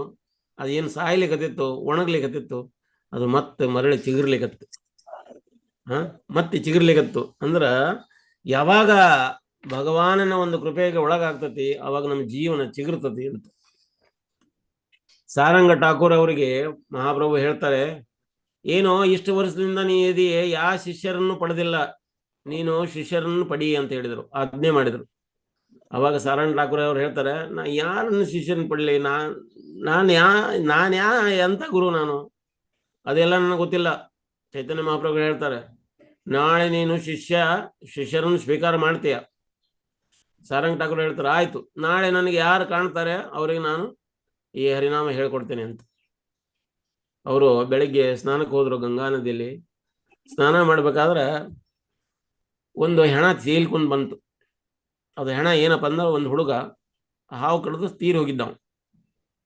ಅಲ್ಲಿ ಒಂದು ಪ್ರಥ ಏನಿತ್ತಪ್ಪ ಅಂದ್ರ, ಹಾವು ಕಡಿದಂತ ವ್ಯಕ್ತಿನ ಇಲ್ಲ ಮರದ ಮೇಲೆ ನೇತು ಹಾಕ್ಬೇಕು, ಇಲ್ಲ ಗಂಗಾ ನದಿಯಲ್ಲಿ ತೇಲಿ ಬಿಡ್ಬೇಕು ಅಂತ. ಅವ್ರೇನ್ ಮಾಡಿದ್ರು, ಗಂಗಾ ನದಿಯಲ್ಲಿ ತೇಲಿ ಬಿಟ್ಟಿದ್ರು. ಆ ಹೆಣ ತೇಲ್ತಾ ಇವ್ರು ಅವ್ರು ಏನು ಸ್ನಾನ ಮಾಡ್ತಿದ್ರು. ಸ್ನಾನ ಮಾಡ್ಬೇಕಾದಾಗ ಅವ್ರ ಮುಂದೆ ಬಂದು ನಿಂತದು. ಬಂದ್ ನಿಂತ ಹೊತ್ನ್ಯಾಗ ಅವ್ರ ಏನೈತಿ ಅವರ ಪಾದದಿಂದ ಅದನ್ನ ಸ್ಪರ್ಶ ಮಾಡಿದ್ರು ಮತ್ತೆ ಅದ್ರ ಕಿವಿಯಲ್ಲಿ ಹೇಳಿದ್ರು ಅವರು ಹರೇ ಕೃಷ್ಣ ಮಹಾಮಂತ್ರನ. ಹರೇ ಕೃಷ್ಣ ಕೃಷ್ಣ ಕೃಷ್ಣ ಹರೇ ಹರೇ, ಹರೇ ರಾಮ ರಾಮ ರಾಮ ಹರೇ ಹರೇ, ಹರೇ ಕೃಷ್ಣ ಕೃಷ್ಣ ಕೃಷ್ಣ ಹರೇ ಹರೇ, ಹರೇ ರಾಮ ರಾಮ ರಾಮ ಹರೇ ಹರೇ, ಹರೇ ಕೃಷ್ಣ ಕೃಷ್ಣ ಕೃಷ್ಣ ಹರೇ ಹರೇ, ಹರೇ ರಾಮ ರಾಮ ರಾಮ ಹರೇ ಹರೇ. ಈ ಮಂತ್ರ ಹೇಳಿದಾಗ ಹೆಣವಾಗಿದ್ದ ಅಂದ್ರೆ ಶವವಾಗಿದ್ದ ಬಾಲಕ ಅವನಿಗೆ ಜೀವ ಬಂತು. ಆ ಜೀವ ಬಂದದ್ದು ಈ ಸುದ್ದಿ ಅಲ್ಲಿರೋರು ಎಲ್ಲರಿಗೂ ಗೊತ್ತಾಯ್ತು. ಈ ಗೊತ್ತಾಗಿ ಅವ್ರ ತಂದೆ ತಾಯಿಗಳಿಗೂ ಹೋಗಿ ಸುದ್ದಿ ಮುಡಿತು. ಹಿಂಗ ನೀವು ನಿಮ್ಮ ಮಗ ಇವಾಗ ಜೀವಂತ ಆಗಿದಾನ, ಅವ್ರು ಸಾರಂಗ ಠಾಕೂರ್ ಹತ್ರ ಅದಾನ ಅಂತ. ಅವ್ರು ಓಡ್ತಾ ಸಾರಂಗ ಠಾಕೂರ್ ಅವರ ಆಶ್ರಮಕ್ಕೆ ಬಂದ್ರು. ಅವ್ರು ಅಲ್ಲಿ ಬಂದು ಮಗನಿಗೆ ಹೇಳ್ತಾರೆ, ಏನು ಹೇಳ್ತಾರೆ ತಂದೆ ತಾಯಿಗಳು ಕರೆದು ಹೇಳ್ತಾರೆ, ಬಾರಪ್ಪ ಮನೆಗೆ ಹೋಗುವ ಅಂತ. ಆ ಹುಡುಗ ಹೇಳ್ತಾನೆ, ಅಪ್ಪ ಅಮ್ಮ ನನಗ ಗುರುಗಳು ಮರುಜನ್ಮ ಕೊಟ್ಟಾರ, ಹೊಳ್ಳಿ ನಂಗೆ ಜೀವನ ಕೊಟ್ಟಾರ. ಇನ್ನೊಂದು ಸ್ವಲ್ಪ ನನಗೆ ಇನ್ನೊಂದು ಸ್ವಲ್ಪ ದಿವಸ ನನ್ನ ಜೀವನದೊಳಗೆ ಇನ್ನೊಂದು ಸ್ವಲ್ಪ ದಿನ ಇದೆ. ಆ ಜೀವನ ಏನ್ ಮಾಡ್ತೀನಿ, ನಾನು ಗುರುಗಳಿಗೆ ಸೇವೆ ಮಾಡೋದ್ರಲ್ಲಿ ನಾನು ತೆಗಿತೀನಿ. ದಯವಿಟ್ಟು ನೀವು ನಿಮ್ಮ ಮನೆಗೆ ಹೋಗ್ರಿ ಅಂತ ಅಗದಿ ಪ್ರೇಮಪೂರ್ವಕವಾಗಿ ನಮ್ರವಾಗಿ ಬೀಳ್ಕೊಟ್ಟ. ಅವನ ಹೆಸರು ಏನಪ್ಪ ಅಂದ್ರೆ ಮುರಾರಿ ಚೈತನ್ಯ ಅಂತ ಹೆಸರು ಕೇಳಿರ್ಬೋದು. ನಮ್ಮ ಚೈತನ್ಯ ಚರಿತಾಮೃತದಲ್ಲಿ ಮುರಾರಿ ಚೈತನ್ಯ ಅವರ ಬಗ್ಗೆ ಬರ್ತದೆ. ವೃಂದಾವನ ದಾಸ್ ಠಾಕೂರ್ ಅವರು ವಿವರಿಸ್ತಾರೆ ಮುರಾರಿ ಚೈತನ್ಯರ ಬಗ್ಗೆ. ಅವರು ಮುರಾರಿ ಚೈತನ್ಯವರು ಏನ್ ಮಾಡ್ತಿದಾರೆ, ಒಂದೊಂದು ದಿನ ಅರಣ್ಯದಲ್ಲಿ ಹೋಗಿ ಹುಲಿನ ಅಟ್ಟಿಸ್ಕೊಂಡು ಹೋಗಿ ಕಿವಿ ಹಿಡಿದು ಮಂತ್ರ ಹೇಳ್ತಿದ್ರಂತೆ. ಹೇಳ ಹರೇ ಕೃಷ್ಣ ಮಹಾಮಂತ್ರ, ಹರೇ ಕೃಷ್ಣ ಕೃಷ್ಣ ಕೃಷ್ಣ ಹರೇ ಹರೇ, ಹರೇ ರಾಮ ರಾಮ ರಾಮ ಹರೇ ಹರೇ. ಹುಲಿ ಕಿವಿ ಹಿಡಿದು, ನಾವೇನಾದ್ರು ಹುಲಿ ಬಂತಂದ್ರೆ ನಾವು ಓಡೋಗ್ತೇವೆ. ಇವರೆಲ್ಲ ಹುಲಿನ ಹೋಗಿ ಅಟ್ಟಿಸಿಕೊಂಡು ಹೋಗಿ ಅದ್ರ ಮ್ಯಾಗ ಹತ್ತಿ ಕುತ್ಕೊಂಡು ಅದ್ರ ಕಿವಿ ಹಿಡಿದು ಕಿವಿಯೊಳಗೆ ಹೇಳ್ತಾ ಇದ್ರು. ಅರಿ ನಾವು ಹೇಳ್ತಿದ್ವಿ. ಕೆಲವೊಮ್ಮೆ ದೊಡ್ಡ ಹೆಬ್ಬಾವುಗಳು ಅಂದ್ರೆ ಅಜಗರನ್ನ ಹಿಡ್ಕೊಂಡು ತೊಡಿ ಮ್ಯಾಗ ಹಾಕೊಂಡು ಅದಕ್ಕ ಹರೇ ಕೃಷ್ಣ ಮಹಾಮಂತ್ರ ಹೇಳ್ತಿದ್ರಂತೆ. ಈ ರೀತಿಯಾಗಿ ನಿತ್ಯಾನಂದ ಅವಧೂತರ ಪ್ರಿಯರಾಗಿದ್ರು ಅವರು. ಅಂದ್ರೆ ನಿತ್ಯಾನಂದ ಅವಧೂತರು ಅಂದ್ರೆ ನಿತ್ಯಾನಂದ ಪ್ರಭುಗಳ ಒಂದು ಪ್ರೀತಿಪೂರ್ವ ಅವರ ಪ್ರೇಮಕ್ಕ ಒಳಗಾಗಿದ್ರು. ಒಮ್ಮೊಮ್ಮೆ ಒಂದಿನ 2 ದಿನವರೆಗೂ ನೀರಿನಲ್ಲಿ ಮುಳುಗ ಇರ್ತಿದ್ರು. ಅವ್ರ ದೇಹಕ್ಕೆ ಹಸಿವಾಗ್ತಿರ್ಲಿಲ್ಲ, ನೀರಡಿಕೆ ಆಗ್ತಿರ್ಲಿಲ್ಲ, ನೋವು ಆಗ್ತಿರ್ಲಿಲ್ಲ, ಯಾವುದೇ ರೀತಿ ನೋವು ಬಾಧಿಸ್ತಿರ್ಲಿಲ್ಲ. ಇದನ್ನ ಚೈತನ್ಯ ಭಾಗವತದಲ್ಲಿ ಅಂತ್ಯ ಲೀಲಾದಲ್ಲಿ ಚಾಪ್ಟರ್ 5 426 434 ಶ್ಲೋಕದಲ್ಲಿ ಇದನ್ನ ವಿವರಣೆ ಮಾಡ್ತಾರೆ. ಇವತ್ತಿನವರೆಗೂ ಅವರ ವಂಶಜರು ಫ್ಯಾಮಿಲಿ ಸಾರಗ್ರಾಮ ಬರ್ಧಮಾನ್ ಡಿಸ್ಟ್ರಿಕ್ಟ್ ವೆಸ್ಟ್ ಬೆಂಗಾಲ್ದಲ್ಲಿ ಇದೆ. ಅಕಾರ್ಡಿಂಗ್ ಟು ಅಂದ್ರೆ ಯಾವ ಆಧಾರದ ಅಂದ್ರೆ ಗೌರ ಗಣಾಧೇಶ ದೀಪಿಕಾ ಟೆಕ್ಸ್ಟ್ 172 ಸಾರಂಗ ಠಾಕೂರ್ ಅವರ ಬಗ್ಗೆ ಡಿಟೇಲ್ ಆಗಿ ಹೇಳ್ತಾರೆ.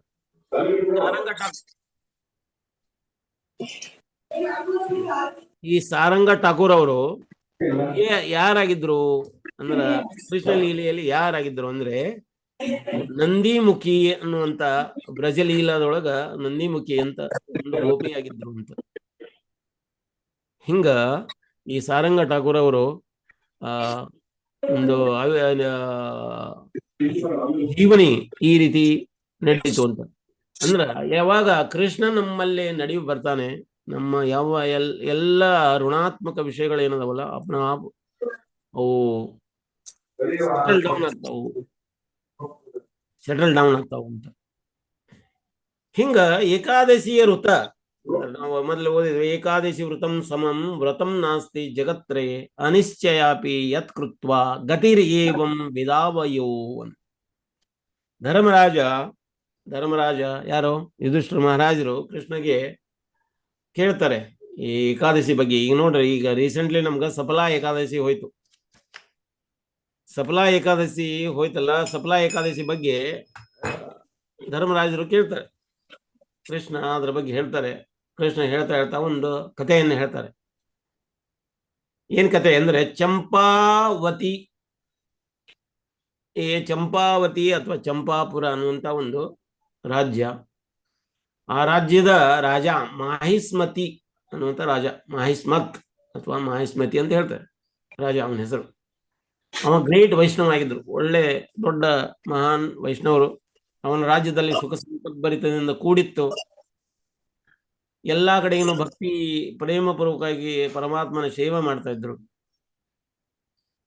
ಎಲ್ಲವೂ ಒಳ್ಳೇದಾಗಿತ್ತು. ಆದ್ರೆ ಅವನಿಗೆ ಹುಟ್ಟಿರುವಂತ ಮಗ ಏನದಲ್ಲ, ಅವನ ಮಗನ ಹೆಸರು ಲುಂಪಕ ಅಂತ. ಲುಂಪಕ, ಅವನ ಹೆಸರು ಲುಂಪಕ. ಈ ಲುಂಪಕ ಏನದನಲ್ಲ, ಅವ ವಿಷಯ ಲಂಪಟನಾಗಿದ್ದ. ವಿಷಯ ಲಂಪಟನಾಗಿದ್ದ. ಬೇರೆ ಅವರ ಪತ್ನಿಯರನ್ನ ಹಾಳು ಮಾಡ್ತಾ ಇದ್ದ, ಕೆಡಿಸ್ತಾ ಇದ್ದ. ಅನೇಕ ಕನ್ಯೆಯರನ್ನು ಹೊತ್ತೊಯ್ದು ಅವ್ರನ್ನ ಕೆಡಿಸಿ ಅವ್ರನ್ನ ಕೊಂದು ಹಾಕ್ತಾ ಇದ್ದ. ಈ ರೀತಿ ಮಾಡಬಾರದ ಎಲ್ಲ ಕೆಲಸಗಳನ್ನ ಅವ ಲುಂಪಕ ಮಾಡ್ತಾ ಹೋಗ್ತಾ ಇದ್ದ. ಕೊನೆಗೆ ಎಷ್ಟೊಂದು ಕಂಪ್ಲೇಂಟ್ ರಾಜನಿಗೆ ಬರ್ಲಿಕ್ಕತ್ತಿದ್ರು. ರಾಜ ಏನ್ ಮಾಡಿದ, ಅವನ್ನ ದೇಶದಿಂದಾನ ಹೊರಗೆ ಹಾಕಿದ, ರಾಜ್ಯದಿಂದಾನ ಹೊರಗೆ ಹಾಕಿದ. ಹೊರಗೆ ಹಾಕಿ ಒಂದು ಅರಣ್ಯದಲ್ಲಿ ಅವನ್ನ ಬಿಟ್ಟು ಬಂದರು. ಅರಣ್ಯದಲ್ಲಿ ಅವ ಏನ್ ಮಾಡ್ತಾ ಇದ್ದ, ಫಾರೆಸ್ಟ್ ನಲ್ಲಿ ಅನೇಕ ಪಶು ಪಕ್ಷಿಗಳನ್ನು ಕೊಂದು ಹಾಕ್ತಾ ಇದ್ದ. ಕೊಂದು ಹಾಕಿ ತಿಂದು ಅದರ ಮೇಲೆ ಜೀವನ ನಡೆಸ್ತಾ ಇದ್ದ. ಪಶು ಪಕ್ಷಿಗಳಿಗಿಂತನೂ ಕೀಳ ಜೀವನ ಅವ ಮಾಡ್ತಾ ಇದ್ದ. ಹಿಂಗ ಕೀಳಿ ಜನ್ಮ ಮಾಡ್ತಾ ಇರ್ಬೇಕಾದ್ರೆ ನೋಡಿ, ಪೂರ್ಣಿಮಾ ಮುಗಿದು ಅಥವಾ ಹುಣ್ಣಿಮೆ ಮುಗಿದು ಅಮಾವಾಸ್ಯೆಯ ಮರುದಿನ ಬರುವ 11ನೇ ದಿನಾನ ನಾವು ಏನಂತೀವಿ, ಏಕಾದಶಿ ಅಂತ ಕರಿತೀವಿ ಅಲ್ವಾ. ಹಿಂಗ ಅನೇಕ ದಿನಗಳ ಕಳೆದು ಹೋಗಿದ್ದು. ಒಂದೇ ದಿನ ಏನೂ ಸಿಗ್ಲಿಲ್ಲ ಅವನ್ಗ, ಯಾವ ಪ್ರಾಣಿಗಳು ಸಿಗ್ಲಿಲ್ಲ. ಹಸಿವಿಂದ ಕಂಗೆಟ್ಟು ಬಿಟ್ಟಿದ್ದ. ಒಂದು ಮರದ ಅಡಿಯಲ್ಲಿ ಇರ್ತಿದ್ದ. ಆ ಮರ ಯಾವ್ದಾಗಿತ್ತಂದ್ರೆ ಆಲದ ಮರ. ಭಗವಾನ್ ಹೇಳ್ತಾರೆ, ಮರಗಳಲ್ಲಿ ನಾನು ಆಲದ ಮರ, ಸಸ್ಯಗಳಲ್ಲಿ ನಾನು ಪ್ರಭುಜಿ ಡಿಸ್ಟರ್ಬೆನ್ಸ್ ಇದೆ ಪ್ರಭುಜಿ. ಅವ್ರು ಯಾರೋ ಮಾತಾಡ್ತಾ ಇದ್ರು. ಮಾಡ್ಬೇಕು ಪ್ರಭುಜಿ. ಹರೇ ಕೃಷ್ಣ. ಲಕ್ಷ್ಮೀ ಕೇಶವ ಮಾತಾಜಿ ಅವರದ್ದು ಮ್ಯೂಟ್ ಮಾಡಿ. ಸರಿ, ಆಯ್ತು ಮಾತಾಜಿ. ಹರೇ ಕೃಷ್ಣ. ಸಸ್ಯಗಳಲ್ಲಿ ತುಳಸಿ ಪೌಧ ಅಂದ್ರೆ ಪೌಧಗಳಲ್ಲಿ ತುಳಸಿ ಪೌಧ ಏನದಲ್ಲ ಅದು ನಾನು ಅಂತ ಹೇಳ್ತಾರೆ. ನದಿಗಳಲ್ಲಿ ಗಂಗಾ ನದಿ ನಾನು ಅಂತ ಹೇಳ್ತಾರೆ. ನದಿಗಳಲ್ಲಿ ಗಂಗಾ ನದಿ ನಾನು. ಮಾಸಗಳಲ್ಲಿ ಮಾರ್ಗಶಿಶಿರ ಮಾಸ ನಾನು ಅಂತ. ಅಂದ್ರೆ ಕಾರ್ತಿಕ್ ಮಾಸ ಅವ್ರಿಗೆ ಬಹಳ ಪ್ರಿಯವಾದ ಮಾಸ, ಯಾಕಂದ್ರೆ ರಾಧಾರಾಣಿ ಮಾಸ, ಅದಕ್ಕೆ ಕಾರ್ತಿಕ್ ಮಾಸ ನನಗೆ ಬಹಳ ಪ್ರಿಯ ಅಂತ. ಆದ್ರೆ ಮಾರ್ಗಶಿಶಿರ ಮಾಸ ಏನೈತಲ್ಲ ಅದು ಭಗವಾನ. ಭಕ್ತರಲ್ಲಿ ನಾನು ಪ್ರಹ್ಲಾದ ಅಂತ ಹೇಳ್ತಾರೆ. ಇವು ಮನುಷ್ಯರಲ್ಲಿ ಅಥವಾ ನರರಲ್ಲಿ ನರನ ಅಂದ್ರೆ ಅರ್ಜುನ ನಾನು ಅಂತ. ಹಿಂಗ ಮರಗಳಲ್ಲಿ ಆಲದ ಮರ ಅಂತ ಹೇಳಿದಾರಲ್ಲ ಭಗವಾನ್, ಆ ಮರದ ಅಡಿಯಲ್ಲಿ ಇವ ವಾಸಸ್ಥಾನ ಮಾಡ್ತಾ ಇದ್ದ. ಆ ಮರದ ಒಂದು ಪೊಟ್ರೆಯೊಳಗೆ ಇರ್ತಾ ಇದ್ದ. ದಿನಂಪ್ರತಿ ಆ ಮರದ ಅಡಿಯಲ್ಲಿ ಇರ್ತಿದ್ದ. ಇವತ್ತು ಏನೂ ಸಿಕ್ಕಿರ್ಲಿಲ್ಲ. ಬಂದ ಮಲಗ್ಲಿಕ್ಕೆ ನೋಡ್ತಾ ಇದ್ದ, ನಿದ್ರೆ ಬರ್ತಾ ಇಲ್ಲ. ರಾತ್ರಿ ಎಲ್ಲ ನಿದ್ರೆಗಿಟ್ಟಿದ್ದ, ಕಂಗೆಟ್ ಬಿಟ್ಟಿದ್ದ. ಅಲ್ಲೇ ಅತ್ತಾಗಿತ್ತಾಗ ಅಂದ್ರೆ ಇನ್ನು ಸಾಯಂಕಾಲ ಆಗೋಕ್ಕಿಂತ ಮೊದಲು ಹುಡುಕ್ತಾ ಇದ್ದ, ಏನಾದರೂ ಸಿಕ್ಕಿದೆಯಾ ಅಂತ. ಗಿಡದ ಹಣ್ಣುಗಳೆಲ್ಲ ಕೆಳಗೆ ಬಿದ್ದಿದ್ವು. ಅವನ ಒಂದಿಷ್ಟು ಆರಿಸ್ಕೊಂಡ್ಬಂದಿದ್ದ. ಆದರೂ ತಿನ್ಲಿಕ್ಕೆ ಆಗ್ಲಿಲ್ಲ, ಯಾಕಂದ್ರೆ ಇವ ದಿನ ಮಾಂಸ ತಿನ್ನವ, ಹಣ್ಣೇನು ತಿನ್ಲಿಕ್ಕೆ. ಆ ಹಣ್ಣುಗಳನ್ನ ಇಟ್ಕೊಂಡ ತಿನ್ಲೇ ಇಲ್ಲ. ಅವ ಹಾಗೆ ಕೂತಿದ್ದ. ನಿದ್ರೆ ಸಹಿತ ಬರಲಿಲ್ಲ. ಅವನಿಗೆ ಜ್ವರ ಬಂದಿತ್ತು, ಸಿಕ್ಕಾಗಿದ್ದವ, ಮಲಗ್ಲಿಕ್ಕೆ ಆಗ್ತಾ ಇರಲಿಲ್ಲ. ರಾತ್ರಿ ಎಲ್ಲ ಹಂಗ ಕಳೆದ. ವಿಪರೀತ ಚಳಿ ಇತ್ತು. ಆ ಚಳಿ, ವಿಪರೀತ ನೋವು, ಸಂಕಟ. ಆ ಸಂಕಟದೊಳಗ ಅವಂಗ ಇವಾಗ ಅವ್ರ ಅಪ್ಪನ ನೆನಪು ಬರ್ಲಿಕ್ಕತ್ತ, ದೇವ್ರ ನೆನಪು ಬರ್ಲಿಕ್ಕತ್ತ. ಅವ್ರು ಹೇಳ್ತಾನೆ, ಹೇ ಭಗವಾನ್ ಶ್ರೀಹರಿ, ನನ್ನನ್ನು ರಕ್ಷಣೆ ಮಾಡು ಅಂತ ಪ್ರಾರ್ಥನೆ ಮಾಡಿದ. ಇಷ್ಟೊಂದು ನಮ್ರವಾಗಿ ಪ್ರಾರ್ಥನೆ ಮಾಡಿದ. ಆ ರಾತ್ರಿ ಕಳಿತು, ದಿನ ಆಯ್ತು, ಆದ್ರೂ ಕೂಡ ಏಳ್ಲಿಕ್ಕೆ ಆಗ್ತಿಲ್ಲ. ಹಾಸಿಗೆ ಬಿಟ್ಟು ಏಳ್ಲಿಕ್ಕೆ ಆಗ್ತಾ ಇಲ್ಲ ಅವನು. ಮಧ್ಯಾಹ್ನ ಆಯ್ತು. ಮಧ್ಯಾಹ್ನ ಆದ್ಮೇಲೆ ಅವನಿಗೆ ಸ್ವಲ್ಪ ಶರೀರದಲ್ಲಿ ಏಳಬೇಕು ಅನಿಸ್ಲಿಕ್ಕತ್ತು. ಎದ್ದ ಎದ್ದ ಎದ್ದು ಈಗ ಏಕಾದಶಿ ಮುಗಿದು ದ್ವಾದಶಿ ದಿನ ಇದು. ಎದ್ದ ಏನಾದರೂ ಪ್ರಾಣಿಗಳು ಸಿಗ್ತಾವನ್ನ ನೋಡಿದ, ಯಾವ ಸಿಗ್ಲಿಕ್ತಾ ಇರಲಿಲ್ಲ. ಏನು ಮಾಡೋದು? ಕೊನೆಗೆ ಏನು ಮಾಡಿದ, ಆ ಹಣ್ಣುಗಳನ್ನೇನು ತೆಗೆದಿಟ್ಟಿದ್ನಲ್ಲ, ಪರಮಾತ್ಮನಿಗೆ ರಾತ್ರಿನ ಅರ್ಪಣೆ ಮಾಡಿದ್ದ, ಅವನ್ನ ತಿಂದಾದ ಮೇಲೆ ಪರಮಾತ್ಮಗ ಬಹಳ ಖುಷಿ ಆಯ್ತು. ರಾತ್ರಿ ಅವನಿಗೆ ಪ್ರಾರ್ಥನೆ ಅರ್ಪಣೆ ಮಾಡಿದ್ದು, ಮತ್ತು ಈ ಹಣ್ಣುಗಳನ್ನು ಅರ್ಪಣೆ ಮಾಡಿದ. ಫಲ ಅಂದ್ರೆ ಹಣ್ಣುಗಳನ್ನು ಭಗವಾನಿಗೆ ಅರ್ಪಣೆ ಮಾಡಿದ. ಇವು 2 ಕೃತಿ ಮಾಡಿದ. ಒಂದರ ಏನು, ರಾತ್ರಿ ಎಲ್ಲ ನಿದ್ದೆಗೆಟ್ಟಿದ್ದ, ಯಾಕಂದ್ರೆ ಜಾಗರಣೆ ಮಾಡಿದ್ದ, ಏಕಾದಶಿ ಜಾಗರಣೆ ಮಾಡಿದ್ದ. 2ನೇದು ಅವನು ಪ್ರಾರ್ಥನೆ ಮಾಡಿದ್ದ. 3ನೇದು ಪರಮಾತ್ಮನಿಗೆ ಅರ್ಪಣೆ ಮಾಡಿರುವಂಥ ಹಣ್ಣುಗಳನ್ನು ಅವ ತಿಂದಾದ ಕೂಡಲೇನ ಒಂದು ಆಕಾಶವಾಣಿ ಆಗ್ತದೆ. ಏನು ಆಕಾಶವಾಣಿ ಆಗ್ತತಿ? ಏ ಲುಂಪಕ, ನಿನಗ ಒಂದು ಇಲ್ಲೇ ಕುದುರೆ ಕಾಯ್ಲಿಕ್ಕತ್ತತಿ ಅಂತ. ಒಂದು ಒಳ್ಳೆ ಕುದುರೆ, ಸದೃಢವಾದ ಕುದುರೆ, ಚಂದ ಇತ್ತು. ಆ ಕುದುರೆ ಕಾಯ್ಲಿಕ್ಕತ್ತತಿ, ನೀನು ಹೊಳ್ಳಿ ನಿನ್ನ ರಾಜ್ಯಕ್ಕೆ ನೀನು ಹೊಳ್ಳಿ ಹೋಗು ಅಂದ. ಯಾವಾಗ ಇವನ್ನೆಲ್ಲ ಮಾಡಿದವ, ಪರಮಾತ್ಮನ ಒಂದು ಕೃಪೆ ಆಯ್ತು ಅವನಿಗೆ. ಆ ಕೃಪೆಯಿಂದ ಅವ ಏನಾಗ್ತದ, ಮೊದಲು ಹಂಟರ್ ಆಗಿದ್ದವ. ಹಂಟರ್ ಅಂದ್ರೆ ನೋಡ್ರಿ, ಪ್ರಾಣಿಗಳನ್ನು ಕೊಲ್ಲುವಂಥ ವ್ಯಕ್ತಿ, ಅವನ ಜೀವನ ಬದಲಾವಾಗಿ ಹೋತು. ಅವ ಆ ಕುದುರೆ ಮೇಲೆ ಹತ್ತಿದ ವಾಪಸ್ ಬರ್ಬೇಕಾದ್ರೆ ಅವನ ಕೊರಳಲ್ಲಿ ಕಂಠಿ ಮಾಲ ಇತ್ತು. ಅಂದ್ರೆ ವೈಷ್ಣವರೊಂದು ಆಭೂಷಣಗಳು ಏನದವಲ್ಲ ಅವೆಲ್ಲ ಇದು. ಮರಳಿ ಅವನ ರಾಜ್ಯಕ್ಕೆ ಬಂದ. ಅವನ ಅಪ್ಪನ ಹತ್ರ ಹೋದ, ನಮಸ್ಕಾರ ಮಾಡಿದ, ಜನರಿಗೆಲ್ಲ ನಮಸ್ಕಾರ ಮಾಡಿದ. ಇವನು ಇಷ್ಟೊಂದು ಬದಲಾವಣೆ ಎಲ್ಲರೂ ನೋಡ್ಲಿಕ್ಕತ್ತಿದ್ರು. ರಾಜ್ಯದ ಪ್ರಜೆಗಳೆಲ್ಲ ನೋಡ್ತಾ ಇದ್ರು, ಮಂತ್ರಿಗಳು, ಸೈನಿಕರು, ರಾಜ ಪತ್ನಿ, ರಾಣಿಯರು, ಅಂದ್ರೆ ಅವ್ರ ಅಮ್ಮ, ಅವರೆಲ್ಲ. ಇವನಲ್ಲಿ ಇಷ್ಟೊಂದು, ಅವ್ರ ಅಮ್ಮ ಏನಾದ್ರು ಮಗ ಅಲ್ಲ, ಎಷ್ಟಾದ್ರು ತಂದೆ ತಾಯಿ, ಮಗ ಬಂದ ಅಂತಂತಂದು ಅಂದ್ರೆ ಅವ್ರಿಗೆ ಕೊರತೆ ಇತ್ತು. ನನ್ನ ಮಗ ಇಷ್ಟೊಂದು ಕೆಟ್ಟ ವ್ಯಕ್ತಿ ಆಗಿ ಹೋದ ಅಂತ, ದುಷ್ಟ ಆಗಿ ಹೋದ ಅಂತ. ಈಗ ಅವನ ಮಗ ಒಳ್ಳೆಯವಾಗಿ ಬಂದಿದ್ದಾನ ಅನ್ನೋ ಲಕ್ಷಣಗಳೆಲ್ಲ ಕಾಣ್ಲಿಕ್ಕತ್ತಿದ್ವು. ಅದನ್ನ ನೋಡಿದ್ರು. ರಾಜ ಖುಷಿ ಆಯ್ತು. ಅವನಿಗೆ ಬೇಕಾಗಿರುವ ಬಟ್ಟೆಗಳು ಅವನ್ನೆಲ್ಲವನ್ನು ಕೊಟ್ಟು ಸ್ನಾನಾದಿಗಳನ್ನು ಮಾಡಿಕೊಂಡು ಬಂದಾದ್ಮೇಲೆ ಮಂತ್ರಿ ಮಹೋದಯರ ಜೊತೆಗೆ ಅವರೆಲ್ಲ ಮಾತಾಡಿದ್ರು. ನನ್ನ ಮಗ ಬದಲಾವಾಗಿದ್ದಾನ, ರಾಜಕುಮಾರ ಆದ ಅವಶ್ಯಕತೆ ಐತಿ. ಅದಕ್ಕೆ ಅವನು ಹೇಳ್ತಾನೆ, ನನ್ನ ವಯಸ್ಸು ಆಯಿತು, ನಿನ್ನ ಮಗನಿಗೆ ನಾ ಪಟ್ಟಾಭಿಷೇಕ ಮಾಡ್ತೇನೆ ಅಂತ. ಅವನ ಮಗನಿಗೆ ಪಟ್ಟಾಭಿಷೇಕ ಮಾಡಿ ರಾಜ ಮಹೇಶ್ಮತ್ ಅವೇನು ಮಾಡಿದ, ವನವಾಸಕ್ಕೆ ಹೋದ. ಹಿಂಗ ಲುಂಪಕ ಮಹಾ ಚಾಂಡಾಲ ವ್ಯಕ್ತಿ ಆಗಿದ್ದ, ಮಹಾ ಕ್ರೂರಿಯಾಗಿದ್ದ. ಅಂಥದ್ದೆಲ್ಲದನ್ನು ಬಿಟ್ಟು ಈಗ ಮಹಾನ್ ವೈಷ್ಣವರಾದರು. ರಾಜ ಆದ. ಈಗ ರಾಜ್ಯನ ಸಂಭಾಳಿಸಲಿಕ್ಕತ್ತಿದ. ಜನಾನುರಾಗಿ ರಾಜ್ಯವನ್ನು ಆಳಿದ. ಮುಂದೆ ಕೊನೆಗೆ ತನ್ನ ಮಗನಿಗೆ ಪಟ್ಟಾಭಿಷೇಕ ಮಾಡಿ ಅವನು ಕೂಡ ವನವಾಸಕ್ಕೆ ಹೋದ.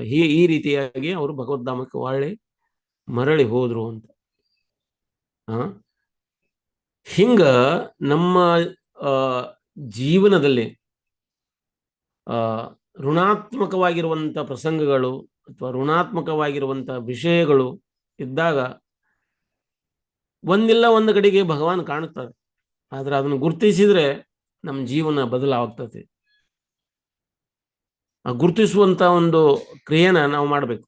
ನೋಡುವಂಥ ಒಂದು ನಾವು ಕ್ರಿಯೆ ಮಾಡಬೇಕು.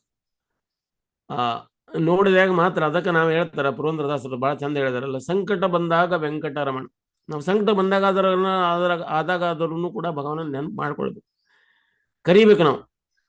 ಈಗ ನೋಡಿ, ಒಂದು ಕರು ತಪ್ಪಿಸ್ಕೊಂತಂದ್ರೆ ಅದರ ತಾಯಿ ಆಕಳನ್ನ ಯಾವ ರೀತಿ ಕರೀತದೆ? ಯಾವಾಗಲೂ ಅಂಬಾ ಅಂಬಾ ಅಂಬಾ ಅಂಬಾ. ನೀವು ಯಾರು ಬೇಕಾದವ್ರು ಏನು ಹೋಗಿ ಸಂಭಾಳಿಸಿದ್ರು, ಅದಕ್ಕೆ ಏನು ಕೊಟ್ಟರು, ಹಸಿ ಹುಲ್ಲು ಕೊಟ್ಟರು ಸಹಿತ, ನೀರು ಕೊಟ್ಟರು ಕುಡಿದ್ರು ಕೂಡ ಅದು ಏನದ ಒದರುದು. ಅದು ನೀರು ಕುಡಿಯೋದೂ ಇಲ್ಲ, ಹಸಿ ಹುಲ್ಲು ತಿನ್ನೋದಿಲ್ಲ. ಅದು ಏನು ಮಾಡ್ತದೆ? ಅಂಬಾ ಅಂಬಾ ಅಂಬಾ ಅಂಬಾ ಅಂತ ಕೂಗ್ತಾನೆ ಇರ್ತದೆ. ಎಲ್ಲಿವರೆಗೆ? ಎಲ್ಲಿ ತನ್ನ ತಾಯಿ ಸಿಗುವವರೆಗೆ. ತಾಯಿ ಸಿಕ್ತಂದ್ರೆ ಅದು ಎಲ್ಲೋಡ ಇಷ್ಟೊಂದು ಪ್ರೇಮ ಆಗ್ತದೆ, ಇಷ್ಟೊಂದು ಪ್ರೇಮ ಆಗ್ತದೆ, ಕಣ್ಣೀರೆಲ್ಲ ಹರಿತಿರ್ತದೆ. ತಾಯಿ ಮಡಿಲೊಳಗೆ ಹೋದ ಕೂಡ್ಲೇನ ಏನಾಗ್ತದೆ? ಅಷ್ಟೊಂದು ಖುಷಿ ಆಗ್ತದೆ. ಈಗ ಮಗು ಕಳ್ಕೊಂಡಿರುವಂಥ ಮಗು ತಾಯಿನೇ ಪ್ರಭುಪಾದವ್ರು ಹೇಳ್ತಾರೆ ಈ ಉದಾಹರಣೆ. ಏನು ಹೇಳ್ತಾರ? ಮಗು ಕಳ್ಕೊಂಡಿದೆ, ಅಳ್ತಾ ಇದೆ, ಜೋರಾಗಿ ಅಮ್ಮ ಅಮ್ಮ ಅಮ್ಮ ಅಮ್ಮ ಅಂತ ಅಳ್ತಾ ಇದೆ. ಅದಕ್ಕೆ ಆ ಮಗುಗೆ ನೀವೇನಾದ್ರೂ ಕೊಡಿ, ಐಸ್ ಕ್ರೀಮ್ ಕೊಡಿಸಿ, ಹಣ್ಣು ಕೊಡಿ, ಅದಕ್ಕೆ ಆಟ ಆಡಿಸಿ, ಏನು ಮಾಡಿದ್ರು ಅಳೋದು ನಿಲ್ಲಿಸೋದಿಲ್ಲ. ಎಲ್ಲಿವರೆಗೆ? ಆ ಮಗುವಿನ ಅಮ್ಮ ಸಿಗುವವರೆಗೆ. ಅಮ್ಮ ಸಿಕ್ಕಾದ್ಮೇಲೆ ಖುಷಿನೇ ಖುಷಿ. ಹಂಗ ನಾವು ಹಿಂಗ ಭಗವಾನನ್ನ ಕರಿಬೇಕು, ಪ್ರಾರ್ಥನಾ ಮಾಡಬೇಕು. ಆ ಸಂಕಟದೊಳಗ ಹೇಗೆ ಮಗು ಅಳ್ತಾ ಇದೆ ಅಮ್ಮನ ಸಲುವಾಗಿ, ಹೇಗೆ ಕರು ತಾಯಿಯೇ ಆಕಳ ಸಲುವಾಗಿ ಅಳ್ತದ ಅಥವಾ ಕರಿತದೆಯ, ಆ ರೀತಿ ನಾವು ಭಗವಾನನ್ನ ಕರೆದ್ರೆ ಭಗವಾನ್ ನಮ್ಮ ಸಲುವಾಗಿ ಬರ್ತಾರೆ, ಖಂಡಿತ ಬರ್ತಾರೆ. ಒಂದಿಲ್ಲ ಒಂದು ರೀತಿ ಒಳಗೆ ನಮ್ಗೆ ಅವ್ರು ಹೆಲ್ಪ್ ಮಾಡೇ ಮಾಡ್ತಾರೆ. ಯಾಕಂದ್ರೆ ನಾವು ಕೂಡ ಅವ್ರ ಮಕ್ಕಳೇ. ಕನಕದಾಸರು ಹೇಳ್ತಾರೆ, ಹುಟ್ಟಿಸಿದ ಆತನು ಹುಲ್ಲು ತಿನ್ನಿಸಲಾರ. ಕಷ್ಟದಾಗ ಬಿಡ್ತಾನ. ಹುಡ್ಸ್ಯಾನಂದ್ರೆ ನಮಗೆ ಹುಲ್ಲು ತಿನ್ನಿಸ್ಲಿಕ್ಕೆ ಹೋಗೋದಿಲ್ಲ, ನಮಗೆ ಬೇಕಾಗಿರುವಂಥದ್ದನ್ನು ಕೊಡ್ತಾನೆ. ಆ ವಿಶ್ವಾಸ ನಮಗಿರಬೇಕು ಅಂತ. ಆ ಘನ ವಿಶ್ವಾಸ ನಮ್ಮಲ್ಲಿ ಇರ್ತಂದ್ರೆ ಪರಮಾತ್ಮ ನಮ್ಮನ್ನು ಗ್ಯಾರಂಟಿ ರಕ್ಷಣೆ ಮಾಡ್ತಾನೆ. ಆದ್ರೆ ನಮ್ಮಲ್ಲಿ ವಿಶ್ವಾಸ ನಮ್ಮಲ್ಲಿಲ್ಲ. ಘನ ವಿಶ್ವಾಸ ನಾವು ಮಾಡ್ಕೊಳ್ತಾ ಇದ್ದೀವಿ. ನಮ್ಮ ಜೀವನಕ್ಕೆ ಬೇಕಾಗಿರುವಂಥವುಗಳನ್ನೆಲ್ಲ ನಾವು ವಿಕತ್ರ ಮಾಡ್ತಾ ಹೋಗ್ತಾ ಇದ್ದೀವಿ. ವಿಕತ್ರ ಮಾಡ್ತಾ ಮಾಡ್ತಾ ಹೋಗ್ತೀವಿ. ಅದು ಕೊನೆಗೆ ಏನಾಗ್ತೈತಿ, ನಮ್ಗೆ ಜೀವನಕ್ಕೆ ಬೇಕಾಗಿರುವಂಥವು ಯಾವುವು ನಮ್ಗೆ ಕೆಲಸಕ್ಕೆ ಬರ್ದಂಗೆ ಆಗಿ ಹೋಗ್ತಾವೆ. ಅದ್ರ ಬರೋದು ಒಂದೇ, ಲಾಸ್ಟಿಗೆ ಹರಿನಾಮ ಒಂದೇ ನಮ್ಮ ಹಿಂದೆ. ಅಂತ್ಯಕಾಲೇಚ ನಾರಾಯಣ ಸ್ಮೃತಿ. ಅದನ್ನೇನಾದ್ರೂ ಗಟ್ಟಿ ಹಿಡ್ಕೊಂಡ್ರೆ ನಾವು ಭಗವದ್ಧಾಮಕ್ಕೆ ಹೋಗ್ಲಿಕ್ಕೆ ಆಗ್ತದೆ. ನಾವು ಅದನ್ನು ಬಿಟ್ಟು ಬೇರೆ ವಸ್ತುಗಳನ್ನೇ ಗಟ್ಟಿಯಾಗಿ ಹಿಡಲಿಕ್ಕೆ ಪ್ರಯತ್ನ ಮಾಡಿದ್ವಿ. ಈಗ ನೋಡ್ರಿ, ನೀರಿನಲ್ಲಿ ಬಿದ್ದಾವ, ಈಗ ಸಮುದ್ರದಲ್ಲಿ ಬಿದ್ದಾನ, ಏನೂ ಆಶ್ರಯನೇ ಇಲ್ಲ, ಹೆಂಗ್ ಉಳಿದು? ಅವನಿಗೊಂದು ದಾರ ಕೊಟ್ಟರು ಸುತ್ತ ಅದನ್ನ ಗಟ್ಟಿಯಾಗಿ ಹಿಡ್ಕೊಳ್ತಾನ. ಅಯ್ಯೋ ಇದು ದಾರ ನನ್ನನ್ನು ಬಚಾವ್ ಮಾಡ್ತಾನಂತ ಯೋಚನೆ ಮಾಡೋದಿಲ್ಲ. ಯಾಕಂದ್ರೆ ಯಾವ ಸಿಗ್ತದೆ ಅದನ್ನ ಗಟ್ಟಿಯಾಗಿ ಇಟ್ಕೊಳ್ಳೋದು. ನೀರಾಗ ಬಿದ್ದೀವಿ, ಏನ್ ಸಿಗ್ತದೆ ಅದು ಗಟ್ಟಿಯಾಗಿ ಹಿಡ್ಕೊಳ್ತೇವೆ. ಯಾಕಂದ್ರೆ ಇಲ್ಲಾಂದ್ರೆ ಅದನ್ನ ಬಿಟ್ಟರೆ ನಾವು ಸತ್ತು ಹೋಗ್ತೇವೆ. ಹಂಗ ಈಗ ನಮ್ಗೆ ಹರಿನಾಮ ಅನ್ನೋದು ಏನೈತಲ್ಲ, ಅದು ದಾರ ನಮ್ಮ ಹಿಡ್ಕೊಂಡದ. ಹರಿನಾಮನ ನಾವು ಗಟ್ಟಿಯಾಗಿ ಹಿಡ್ಕೊಂಡ್ರೆ ಭಗವದ್ಧಾಮವರೆಗೆ ಅದು ಹೇಳ್ಕೊಂಡು ಹೋಗ್ತದೆ, ಮೇಲೆವರೆಗೂ. ಹರೇ ಕೃಷ್ಣ ಕೃಷ್ಣ ಕೃಷ್ಣ ಹರೇ ಹರೇ, ಹರೇ ರಾಮ ರಾಮ ರಾಮ ಹರೇ ಹರೇ. ನೋಡ್ರಿ, ಅವನ್ ಇಲನ್ನ ಹೇಗೆ ತಿರುಮಂಗಯ್ಯ ಆಳ್ವಾರಾದ್ರು, ಮಂಗಯ್ಯದ ರಾಜ ಆಗಿದ್ದ ಭಗವಾನ್ ಸ್ವತಃ ಅವ್ರ ಕಿವಿಯೊಳಗ ಹರಿನಾಮ ಹೇಳಿದ್ರು. ಆ ಹರಿನಾಮದ ಮೂಲಕ ಅವ್ರ ಜೀವನ ಬದಲಾಗಿ ಹೋಗ್ತು. ಸಾರಂಗ ಠಾಕೂರ್ ಅವ್ರಿಗೆ ಚೈತನ್ಯ ಮಹಾಪ್ರಭು ಅವರ ಒಂದು ಅಸೋಸಿಯೇಷನ್ ಅವ್ರ ಆರ್ಡರ್ ಆಯ್ತು, ಅವ್ರ ಕೃಪೆ ಆಯ್ತು. ಆ ಕೃಪೆ ಮೇರೆಗೆ ಅವ್ರು ಏನಾದ್ರು ಮಹಾನ್ ಅವಧೂತರಾದ್ರು. ಸತ್ ಹೆಣಕ್ ಸಹಿತ ಜೀವ ಕೊಟ್ಟು ಅದಕ್ಕೆ ಹರಿನಾಮ ಹೇಳಿಸಿದ್ರು. ಅವ್ರ ಶಿಷ್ಯ ಅವ್ರ ಮುರಾರಿ ಚೈತನ್ಯ ಅವರು, ಅವ್ರ ಶಿಷ್ಯ ಅವ್ರು ಏನಾದ್ರು ಹುಲಿನ, ಓಡಿ ಹೋಗುವಂತ ಹುಲಿನ ಅದ್ರ ಮ್ಯಾಗ ಅಟ್ಟಿಸಿಕೊಂಡು ಹೋಗಿ ಅದ್ರ ಮ್ಯಾಗ ಹತ್ತಿ ಅದ್ರ ಕಿವಿಯೊಳಗೆ ಹೇಳ್ತಾರೆ, ಅವ್ರು ಹರಿನಾಮ ಹೇಳ್ಕೊಡ್ತಾರೆ. ಒಮ್ಮೊಮ್ಮೆ ಅಜಿಗರಕ್ಕೆ ಹೇಳ್ಕೊಡ್ತಾರೆ ಹರಿನಾಮ. ಒಮ್ಮೊಮ್ಮೆ ಏನೈತಿ ಕ್ರೊಕೊಡೈಲ್, ಈ ಮೊಸಳಿಗೆ ಹೋಗಿ ಹೇಳ್ಕೊಡ್ತಾರಂತ. ಅವನ್ನೆಲ್ಲ ಮುಟ್ಲಿಕ್ಕೆ ಆಗ್ತದ? ನೋಡಿದ್ರೆ ಭಯ ಬೀಳ್ತೇವೆ ನಾವು ದೂರದಿಂದ. ಬರೀ ಚಿತ್ರ ನೋಡಿದ್ರೆ ಇಲ್ಲ ಭಯ ಬೀಳ್ತದೆ. ಹುಲಿ ಅಂದ್ರೆ ಹುಲಿ ಅಂತ ಹೆಸರು ಕೇಳಿದ್ರೆ ಸಾಕು, ನಮ್ಮಲ್ಲಿ ಭಯ ಹುಟ್ಕೊಳ್ತದೆ. ಆ ಭಯವನ್ನೆಲ್ಲ ಮೀರಿ ಹೋಗ್ಬಿಡ್ತದೆ. ಅಂದ್ರೆ ಹರಿನಾಮಕ್ಕೆ ಅಷ್ಟೊಂದು ತಾಕತ್ತಿದೆ ಅಂತ. ಚೈತನ್ಯ ಮಹಾಪ್ರಭುಗಳು ಜಾರ್ಖಂಡದ ಮೇಲೆ, ಜಾರ್ಖಂಡದ ಅರಣ್ಯದಲ್ಲಿ ಹಾಸಿ ಬರ್ಬೇಕಾದಾಗ ಹುಲಿಗಳು ಹರಿನಾಮ ಹೇಳಿಕತ್ತಿದ್ದವು, ಜಿಂಕಿಗಳು ಹರಿನಾಮ ಹೇಳ್ತಾ ಇದ್ದವು, ಕರಡಿಗಳು ಹರಿನಾಮ ಹೇಳ್ತವೆ, ಕೋತಿಗಳು ಹರಿನಾಮ ಹೇಳಿಕತ್ತವು, ಒಳಿಲು, ಹಾವು ಎಲ್ಲವೂ ಹರಿನಾಮಕ್ಕೆ ಕುಣಿತಾ ಇದ್ದವು. ಅಂದ್ರೆ ಹರಿನಾಮದಲ್ಲಿ ಎಷ್ಟೊಂದು ಶಕ್ತಿ ಇದೆ. ಅಷ್ಟು ಶಕ್ತಿ ಇದೆ ಅಂತ ನಮ್ಮಲ್ಲಿ ಇನ್ನೂ ಇವತ್ತಿಗೂ ವಿಶ್ವಾಸ ಇಲ್ಲ. ನಮಗೆ ಇನ್ನೂ ವಿಶ್ವಾಸ ಇಲ್ಲ. ಆದರೆ ನಾವು ಏನ್ ಮಾಡ್ಲಿಕ್ಕತ್ತೀವಿ, ಭಕ್ತರೇನೋ ಹೇಳ್ಕೊಟ್ಟಿದಾರ ಅಂತ ಹೇಳ್ಬಿಟ್ಟು ಹರಿನಾಮ ಮಾಡ್ಲಿಕ್ಕೆ ಪ್ರಯತ್ನ ಪಡ್ತಾ ಇದೀವಿ. ಅಥವಾ ಗುರುಗಳು ನಮ್ಗೆ ಪ್ರತಿದಿನ 16 ರೌಂಡ್ ಜಪ ಮಾಡ್ರಿ ಅಂತ ಹೇಳಿದಾರ ಅಂತ ಹೇಳ್ಬಿಟ್ಟು 16 ರೌಂಡ್ ಜಪ ಮುಗಿಸ್ತೇವೆ. ಆದ್ರೆ ಆ ಘನ ವಿಶ್ವಾಸ, ಹರಿನಾಮದ ಒಂದು ಘನ ವಿಶ್ವಾಸ ನಮ್ಮಲ್ಲಿ ಬಂದ್ರೆ ಗ್ಯಾರಂಟಿ ನಮಗದು ಮೆಹಸೂಸ್ ಆಗ್ತದ, ಅನುಭವ ಆಗ್ತದೆ. ಆದ್ರೆ ಅದನ್ನು ಗಟ್ಟಿಯಾಗಿ ಹಿಡಿಯುವಂಥದ್ದು ಗಟ್ಟಿಯಾಗಿ ಹಿಡ್ಕೊಳ್ಳೇಬೇಕು ನಾವು, ಬೇರೆ ಆಪ್ಷನ್ ಇಲ್ಲ.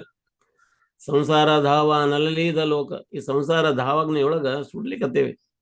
ಇವಾಗ ಇದರಿಂದ ನಾವು ಹೊರಗೆ ಬರೋಕೆ ಒಂದ ಕಾರಣ ಹರಿನಾಮ ಒಂದೇ, ಬಿಟ್ರೆ ಬೇರೆ ಮಾರ್ಗಗಳೇ ಇಲ್ಲ. ನೀವೆಲ್ಲ ಹರಿನಾಮ ಮಾಡ್ತಾ ಇದ್ದೀರಿ, ಅದನ್ನ ಪ್ರೇಮಪೂರ್ವಕವಾಗಿ ವಿಶ್ವಾಸಪೂರ್ವಕವಾಗಿ ನಾವು ಮಾಡಬೇಕು. ಯಾವಾಗ ನಾವು ವಿಶ್ವಾಸಪೂರ್ವಕವಾಗಿ ಮಾಡ್ತೇವೆ ಅದು ಗ್ಯಾರಂಟಿ ನಮಗೆ ಸಕ್ಸಸ್ ಆಗ್ತದೆ. ಪರಮಾತ್ಮನ ಒಂದು ಕೃಪೆ ಆಗ್ತದೆ, ಗುರುಗಳ ಒಂದು ಕೃಪೆ ಆಗ್ತದೆ. ಅದಕ್ಕೆ ಈ ಹರಿನಾಮ ಯಾಕೆ ಹಿಡಿಬೇಕಂತಂದ್ರೆ ನಾವು ಹುಟ್ಟು ಸಾವುಗಳಿಂದ ದೂರ ಆಗ್ಬೇಕಾಗಿದೆ.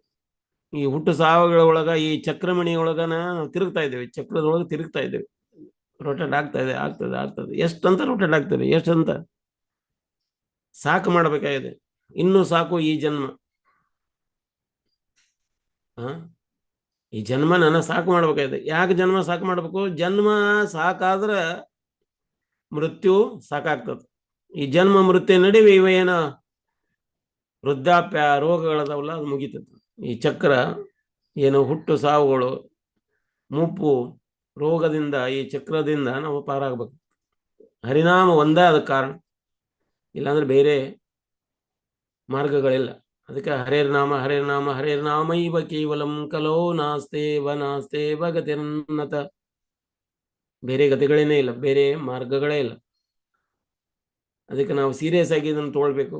ಪ್ರತಿದಿನನೂ ನಾವು ಮೃತ್ಯುವಿನ ಹತ್ರ ಹೋಗ್ತಾ ಇದ್ದೀವಿ. ಪ್ರತಿ ಹೆಜ್ಜೆ ಕೂಡ ಮಶಾಣದ ಕಡೆಗೆ ಹೋಗ್ತಾ ಇದೆ, ಸ್ಮಶಾನದ ಕಡೆಗೆ ನಾವೇ ತಿಳಲಿಕತ್ತೀವಿ. ಪ್ರತಿಯೊಂದು ರೆಪ್ಪೆಯ ಬಡತ ಕೂಡ ನಾವು ಏನ್ ಮಾಡ್ಲಿಕತ್ತೀವಿ, ನಮ್ಮ ಜೀವನದ ಆಯುಷು, ಪ್ರತಿಯೊಂದು ರೆಪ್ಪೆ ಕಣ್ಣು ಮುಚ್ಚಿ ಕಣ್ಣು ತೆಗಿರಾಗ ನಮ್ಮ ಅಷ್ಟು ಆಯುಷು ಕರೆಗೆ ಹೋಗ್ತಾ ಇದೆ. ಪ್ರತಿ ಕ್ಷಣ, ಪ್ರತಿ ದಿನ, ಪ್ರತಿ ವರ್ಷ ಎಲ್ಲ ನಮ್ದು ಮೃತ್ಯುವಿನ ಎಡೆಗೆ ಹೋಗ್ತಾ ಇದೆ. ಮೃತ್ಯು ಹರಸ್ಯ ಸರ್ವಂ, ಮೃತ್ಯು ಎಲ್ಲದನ್ನು ಹುಡ್ಕೊಂಡು ಹೋಗ್ತದೆ. ಆ ಮೃತ್ಯು ಬರೋಕ್ಕಿಂತ ಮೊದಲ ನಾವು ಇದನ್ನು ತಯಾರಿ ಮಾಡಬೇಕು. ನೀವು ತಯಾರಿ ಮಾಡ್ತಾ ಇದ್ದೀರಿ, ದಯವಿಟ್ಟು ನಮಗೂ ಕೂಡ ಆಶೀರ್ವಾದ ಮಾಡಿ. ಜಪ ಮಾಡ್ತಾ ಇದ್ದೀರಿ, ಪ್ರಾರ್ಥನೆ ಕೂಡ ಮಾಡಿ. ಹರೇ ಕೃಷ್ಣ. ಯಾರಾದ್ರದ್ದು ಪ್ರಶ್ನೆ ಇದ್ರೆ ಕೇಳಬಹುದು. ಈ ವಿಷಯ ವಸ್ತುಗಳ ಬಗ್ಗೆ ಟೀಕೆ ಟಿಪ್ಪಣಿಗಳಿದ್ರು ಕೂಡ ಹೇಳಬಹುದು.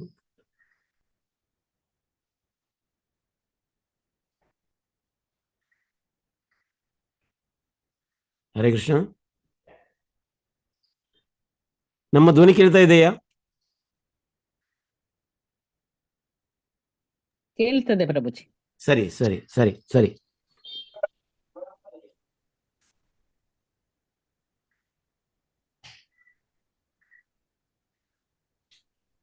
ನಾನು ಅನ್ಕೊಂಡಿದ್ದೀನಿ ಈ ಕಥೆಗಳು ನಿಮ್ಗೆ ಅರ್ಥ ಆಗಿದೆ ಅನ್ಕೊಂಡಿದ್ದೀನಿ.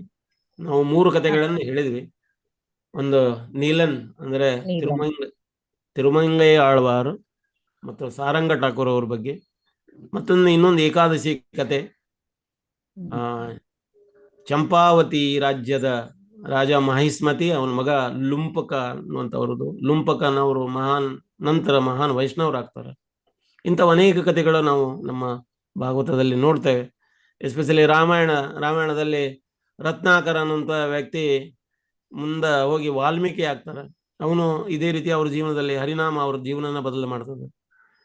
ಹಿಂಗ ಹರೇ ಹರೇ ಹರೇ ಹರಿನಾಮ ಎಲ್ಲರ ಜೀವನನೂ ಬದಲು ಮಾಡಿದ್ದದು. ನಮ್ಮ ಜೀವನ ಕೂಡ ಇದು ಬದಲು ಮಾಡ್ತದೆ. ಆ ವಿಶ್ವಾಸ ನಮ್ಮಲ್ಲಿ ಬರಬೇಕಿದೆ. ಆ ವಿಶ್ವಾಸ ಬರುವುದು ಹೇಗೆ? ನಾವು ದಿನಂಪ್ರತಿ ಹರಿನಾಮ ಮಾಡ್ತಾನೆ ಹೋಗ್ಬೇಕು.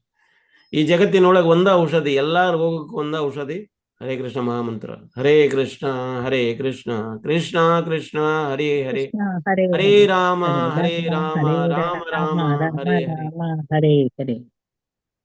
ಈ ಮಂತ್ರ ಒಂದೇ. ರೋಗಗಳು ಅನೇಕ, ಎಷ್ಟೇ ರೋಗಗಳಾದರೂ ಕೂಡ ರಾಮಬಾಣ ಒಂದೇ, ಹರಿನಾಮ.